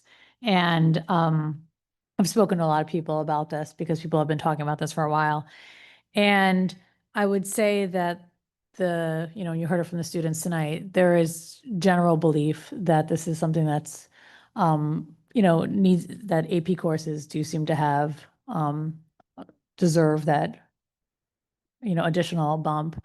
And that it might also be helpful just as we look at comparables in our rankings, but also when one is looking at college, when you're going up against students that have sort of these advantages in other school systems in Fairfield County, that it's something that would likely be helpful to our student body. So I agree with Michael Joseph and these students that we need to be mindful to make sure that it doesn't, change anyone in terms of their anxiety. But a lot of our students are geared towards taking this sort of academic rigor, and I think it's appropriate that we recognize them for that. Yeah, I was going to say, I think that this is something that's done in most of the other districts that surround us, and certainly the districts that our students tend to compete with for spots in colleges. And for students who have the option to take AP or honors, it's often said a lot of students will, I won't say game the system, but, take the honors course instead where they know they can get an A instead of going for something that's slightly more rigorous where they may not get an A. It's the same weight, so they improve their GPA that way. I think we should be honoring those students who want to, do more and have a more rigorous course. I mean, these are college prep courses and college level courses, I'm sorry. And as Kathleen has said, I know Sophie has mentioned it before, I'll just use this as an example. I think it's really important. My son took enough and, my daughter has as well, but we won't know till later, but that my son could graduate a year early from college, which, saves a lot of time and energy, or allows those students who have enough credits going into college from taking APs to then have the opportunity to dual major or have a minor, a strong minor. And we want to make sure that those students, see that there's a benefit for taking APs while they're in high school that gets them to college. And I'm sure their parents appreciate the other, the end of it as well. So I strongly support this as an option, but I will note, I think it's important we note we're not putting this into play for this year, right? Because the year's already started and some students would have made other course choices, correct? Starting with next year's freshmen. Okay, I just want to make sure that that's clear for anybody that's listening. Does anybody else have comments? No? Anyone? Okay, Kathleen. One other thing I just think it's important to note is that, and I think it's in here, Dr. Jones, but is that it's AP or higher that gets because I think in the ranking class at the bottom, it says weighted on a scale, AP 5.25, should that say AP or higher? Or Are do you think that's talking about for the understood? students that take like the higher level math courses, for instance, as an Right. example? Right. The college level courses that while they're in high school, because they've, Yeah, so do you think that needs to be specifically called out, or you think it's sufficient as the way it's written? you could say I agree. I mean, it could be AP or higher, AP or college level. Could say college level / AP. Thoughts, Dr. Jones? Yeah, I actually thought it was in here because I know we talked about it at the retreat. But I don't think So I can add that in here, where it just basically acknowledges that it's AP or higher level courses. And I do think that maybe and I don't know if we want to even impact this in the motion, but I suspect over the course of this year, you might actually have to delineate what that is, right? And I think about things like science research. Where does that fall, right? Yes, it would need to be in the program of studies. So we'll do that work as we prepare for the program of studies. Okay, understood. Thank you. I think that's definitely something when you guys are doing looking at the high school and sort of that program, I think that's something we can certainly look at, independent study where that lands and some of the higher level courses that some of our students are going towards as it pertains to this policy. So that's just, yeah. So does anybody else have comments, questions? If not, I'm happy to take a vote. Okay, all those in favor? Okay, well, that was easy. That's a 6-0. Next up, superintendent goals. I'd like to make a motion to approve the superintendent's goals for the 25-26 school year as presented. Oh, Jen got her hand up first, but sorry, Mike. Any discussion? So let me say, I just appreciate the changes highlighted in yellow, and I thought it was reflective of our comments last meeting. Thank you. Any other comments? Okay, with no other comments, I'm happy to take a vote. All those in favor? Okay, another one, 6-0. We are rolling along. And now the big discussion of the night, the 2026-2027 school year calendar. So I'd like to make a motion for the board to approve the 2026-2027 school year calendar as amended. Is there a second? Well, no. I have to have a second just to bring the discussion. Okay, Jen Bett, second. Dr. Jones? I just want to be sure you're not looking at the one in the packet. Look at the one that was at your seat with the yellow on there. That one was based off of the feedback from the community. And just very quickly, we surveyed our staff and our parents. We had about 1,000 responses. 76% wanted spring break in April, 24% in March. So that's why you see that reflected on this draft calendar. We had a lot of emails talking about the evening parent conference. It wasn't that we had done away with the evening. It's that, as you know, elementary now has 2 conferences. Only one of those, fall, spring, has an evening. And so we had put the evening one in the spring. I've now moved it back to the fall. And again, that's based on parent feedback and teacher feedback. 73% preferred it in the fall, 27% in the spring. So this calendar is reflective of that. When we were here at the last meeting, there was a teacher collab day in November, and it was noted that it was a little busy in November. So that got moved over to January, and you can see that highlighted. It's January 26th. The other thing that came up at PTA and a little bit tonight as well is just acknowledging what some of those holidays are, even if we are in school. So we have put most of the ones referenced tonight. I think somebody referenced the lunar, which is not on here, but I certainly could add that. I don't know when that falls, but on a Saturday. I thought they said it was a multi-day, just the one day. Okay. I would like to, I know I actually brought this up in years past about having other holidays for other, holidays for other, religions and whatnot recognized. And I know since we are moving our spring break back to, we're discussing moving it back from March back to its original date in April, where we don't have it tied up with Good Friday, because Good Friday is earlier this year. So we are also then adding Good Friday as a day off. We always have that. Right. So my point is, it's not required by the state. we as a district have chosen to have Good Friday off. It's, hold on one second, as same way that for Rosh Hashanah and Yom Kippur, it is not a state recognized requirement to have those days off. We as a district have chosen to have those days off. You know, I know we're looking to vote on this now to get things moving, but I would really like to have a discussion on, you know, I don't know which is the more holy of days, and they know that they're all holy, but recognizing that we do have a lot of other religions and so forth in town, maybe having a discussion of adding Diwali. I think that was the one that was most discussed. It's a Sunday. This particular year is a Sunday, but my point is going forward. And with this year itself, we'd be having to revise this year's school calendar, which is not on a Sunday.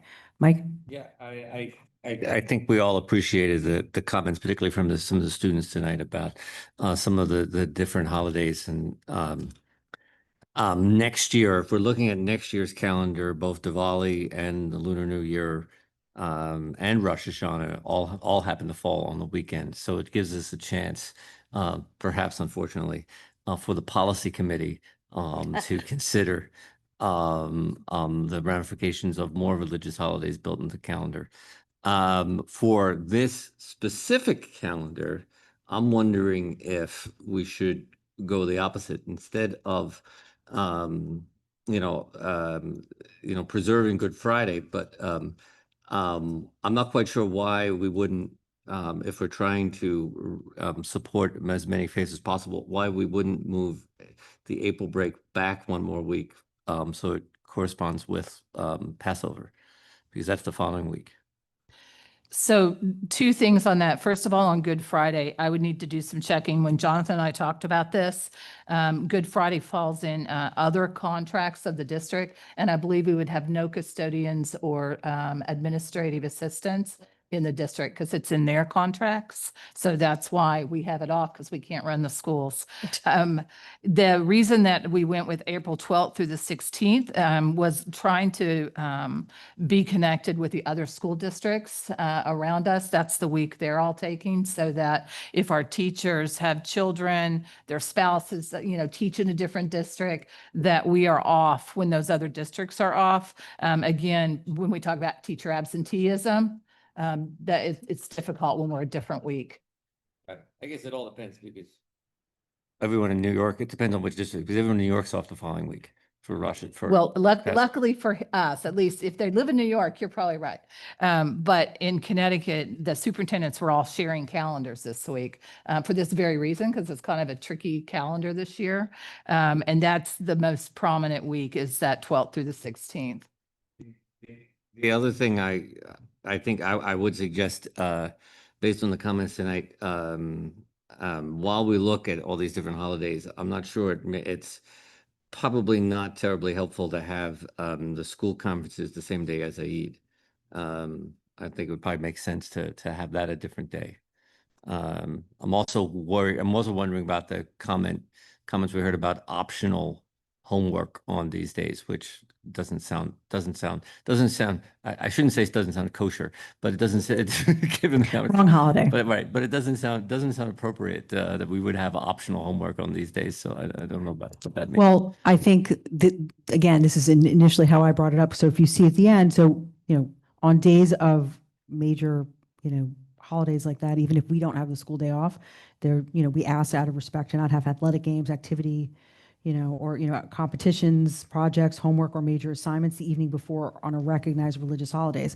It is recognized on our calendar, even if we don't have the day off. And as such, I had, you know, I think it was a year or 2 years ago when we added this note specifically to the calendar. It's an email that goes out at the start of the school year to all teachers and principals and so forth. I'd asked, you know, we put it on the calendar to include those holidays as well, because those, you know, they have the same, you know, religious significance to those that celebrate.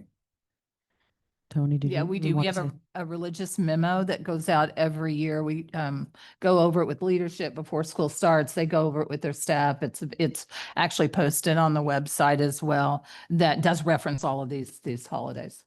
probably it's too late in the school year to change for this year to do anything about Diwali, but it probably is worth reminding folks about homework and whatnot.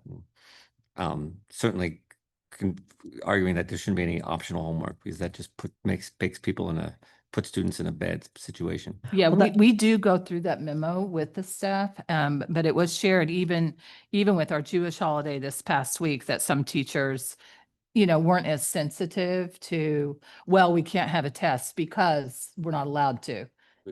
So I'm going to follow that up. Again, that was shared with me this week, just so that we're all very, in tune and sensitive to the different holidays. I was to say also, as we note, like Rosh Hashanah, Yom Kippur, and some of the other religious holidays here start at sundown the night before the day is, if we're off. So obviously that'll be noted too. Correct? Yeah, correct. Some of them start at sundown the night before holidays. Okay, perfect. Laura? So, I mean, in the 26-27 school year, Diwali is sort of not an issue if it's on a Sunday, but I am struggling about the Eid and having, I know there's other, is there 2 days for conferences for K-5 in March? Yes, where are we here? The 8th and the 10th. So families who are celebrating have the option to come a different day, or who are observing, have the opportunity to come a different day. But I do think there were some very good points made about having some of these other religious observances, particularly the Eid. And I mean, is New York closed? Oh, yeah. Yeah. Yeah. So I think one of the challenges, I don't think anybody is against having the religious observance. What we have to do is figure out, what are you giving up on the calendar? Because there's, right now we're going to, with our snow days, we're at June 22nd. If we add 3 more, we're into June 25th. We will have students who are going to struggle making camps that are available for our students at colleges. There are all kinds of impacts going all the way to almost the last week of June. What we have, and I just want to reiterate because some people forget, is a full week in February. If we want to take 3 of those days and make them instructional, then you can actually, lessen up in other places. But we will also, the longer we go in June, and we've talked about this, is Juneteenth is another day people want us to be off.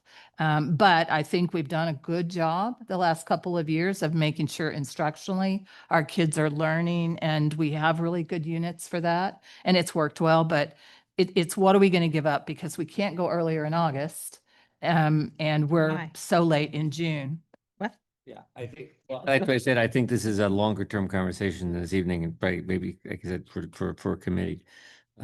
For right now, I don't know if I'm alone, but I would be in favor. I am opposed to the contract without maybe moving maybe if we move the conference, I think it makes sense to move the conferences to a different day other than Eid. And I don't know if we need There to is go another on- day though. They can I still go. don't think that's fair. I agree. I Yeah. mean, hey, Yeah, and I like the idea of moving spring break to to Passover, but I will defer to the rest of the board if I'm all alone on that.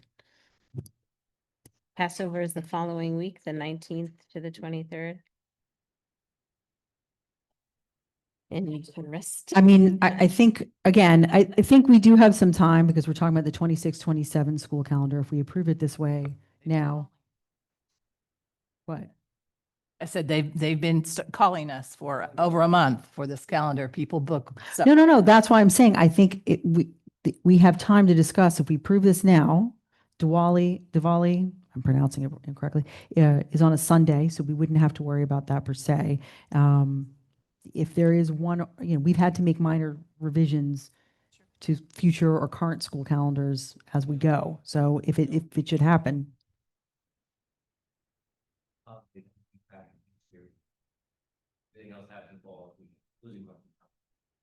Yeah. Yep. Mhm.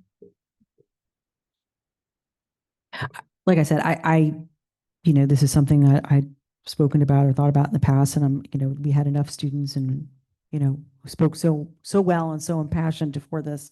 I think it is something we should discuss. I'm still happy to approve the calendar as it is now.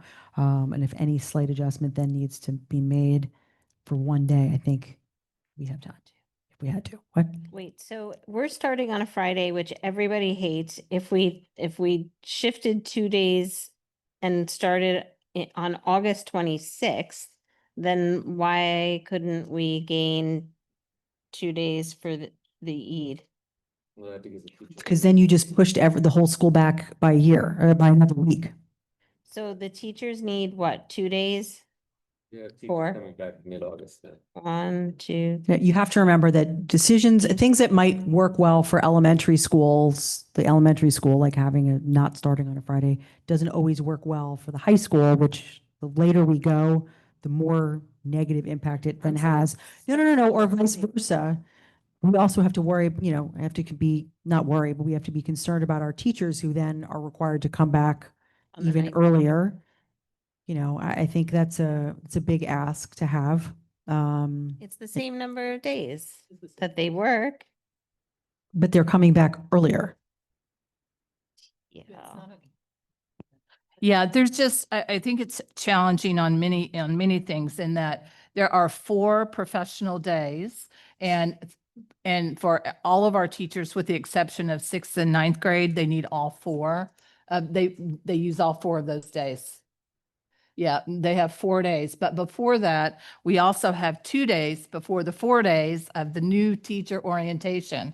So that's 6 days. And we actually that same week do our leadership, which is 2 full days as well. So it's just like you're backing up. And I know I had this in our note last Friday, but it's also being considerate of facilities work. I mean, you don't want to, we are right up into the day school starts. And next year we are opening a brand new middle school, hopefully on time.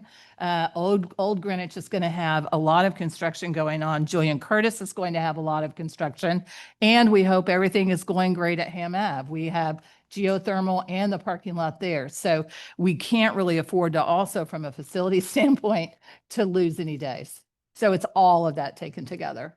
But look, I appreciate people don't want to start on a Friday. It stinks. We discuss it every single year, but they're coming off an entire couple of 2.5 months of summer. It's, to just try to eke out an extra day where it negatively impacts so many others and other things is a problem. And again, you're pushing things back into June that are, you have students who just don't show up then either. And that's when they're actually, learning is still taking place. So not that learning isn't taking place on the first day, but that's when kids have spring fever and want out. Sophie? I was just going to kind of go back to what Michael Joseph had said a while ago, which is I feel like we should probably have this conversation at the policy committee and try and really look at, say, like 5 or 10 years of calendars and work the whole thing out as opposed to just looking at 1 year. That would be my preference, and I would love to call the question on Oh, I'm that. happy to call. I was talking about the Friday start. That was what I was referring to. Yeah, but I'm with you. Okay. Any other comments? No. All right. I'm happy to vote on this now and have a Diwali and other discussion later. Anyone? All right. Move the question. Call the question. All in favor? All opposed? Okay. Because I supported not having a conference on Eid, but nobody else wanted to move it. I don't know why. Oh, I can, if you approve it, I'll bring back a revision for. Okay. So if we approve this Yeah. with moving that conference date, that would be, okay. So I will call the question. I will retract my initial motion and make a second motion to approve the 2026-2027 Greenwich Public School calendar as revised with an additional revision for the school conferences on March 10th to be moved to an alternate date. Do I have a second? Okay, Kathleen. Okay, all in favor? Okay, 6-0. And thank you for letting us know why. It was a good point that we overlooked. So I guess that leads us to agenda planning. I didn't see anything that needed to necessarily be added to the agenda yet. Okay, Mike? What, did you have something you want to add? I have three things. Okay, bring it forward. So in June, we had first readings of policies that for whatever reason were left off of the agenda tonight. So we need to bring those back for the. So we'll make sure to add those to the next one. In fact, the PTAC report, if you read it, gives a shout out to the first reader of policy on page 10. So if you read the PTAC report, it's really cool. I also I think we should think about having a discussion item, if not an action item, on the board agenda around in keeping with our board policy around naming rights. Directing the superintendent to form a committee to discuss naming rights of the basketball. It does not court. It's not HAMAB. It sounds like it's not quite as cut and dry, but it sounds like it's something. Well, I think we already discussed this at the policy committee. Well, we have an existing policy. The board has Yes. to take action to appoint a committee. We don't, well, our policy is pretty clear. We don't name things, that have already been around. I think we can have a discussion in the policy committee before we. I don't think, okay, well, we can debate that. I don't think it's a policy discussion, but that's all right. But that's what I think. we should- Naming is because if you start to be able to, well, we can have a discussion at the policy committee. I think that's a better thing to have. And Okay, then, your third and then type- third, Yep. I'd like to bring back the issue of night games and lights on the field for an action item directing the superintendent to schedule night games at will starting next school year. I think that's also a longer discussion that needs to be had. I'm not sure if we want to add that to agenda or if that needs to go through legal first, but we can have that as a discussion elsewhere before we decide if it adds to the agenda. But I want to recognize your interest. That's Kathleen. I think you're maybe for the next one, we'll have to add something on Greenwich High School study guide or something along those lines so we can discuss any modifications that might be resulting as a result of this change on weighting. No, I mean, you're talking about, but we haven't approved the next year's. No, but study. I'm saying we could start the discussion if Okay. you'd like, so at the retreat format. Perfect. It Yeah. was perfect. Mhm. Anyone else? Certainly anything can be added after this meeting. Just shoot an email over. Okay. And with that, I know, Laura, this is your favorite part of the night. Would you like to make a motion? I love you all so much. I don't want to adjourn, but I guess I have to. I'll make a motion to adjourn. Who would like to second that? Mike, do you want to second it since you spent all summer with us? No, you got to say it. Okay, all in favor? Okay, thank you for all the board members and those on the public who've stuck with us all through our executive session and beyond. Tune in next time. Thanks.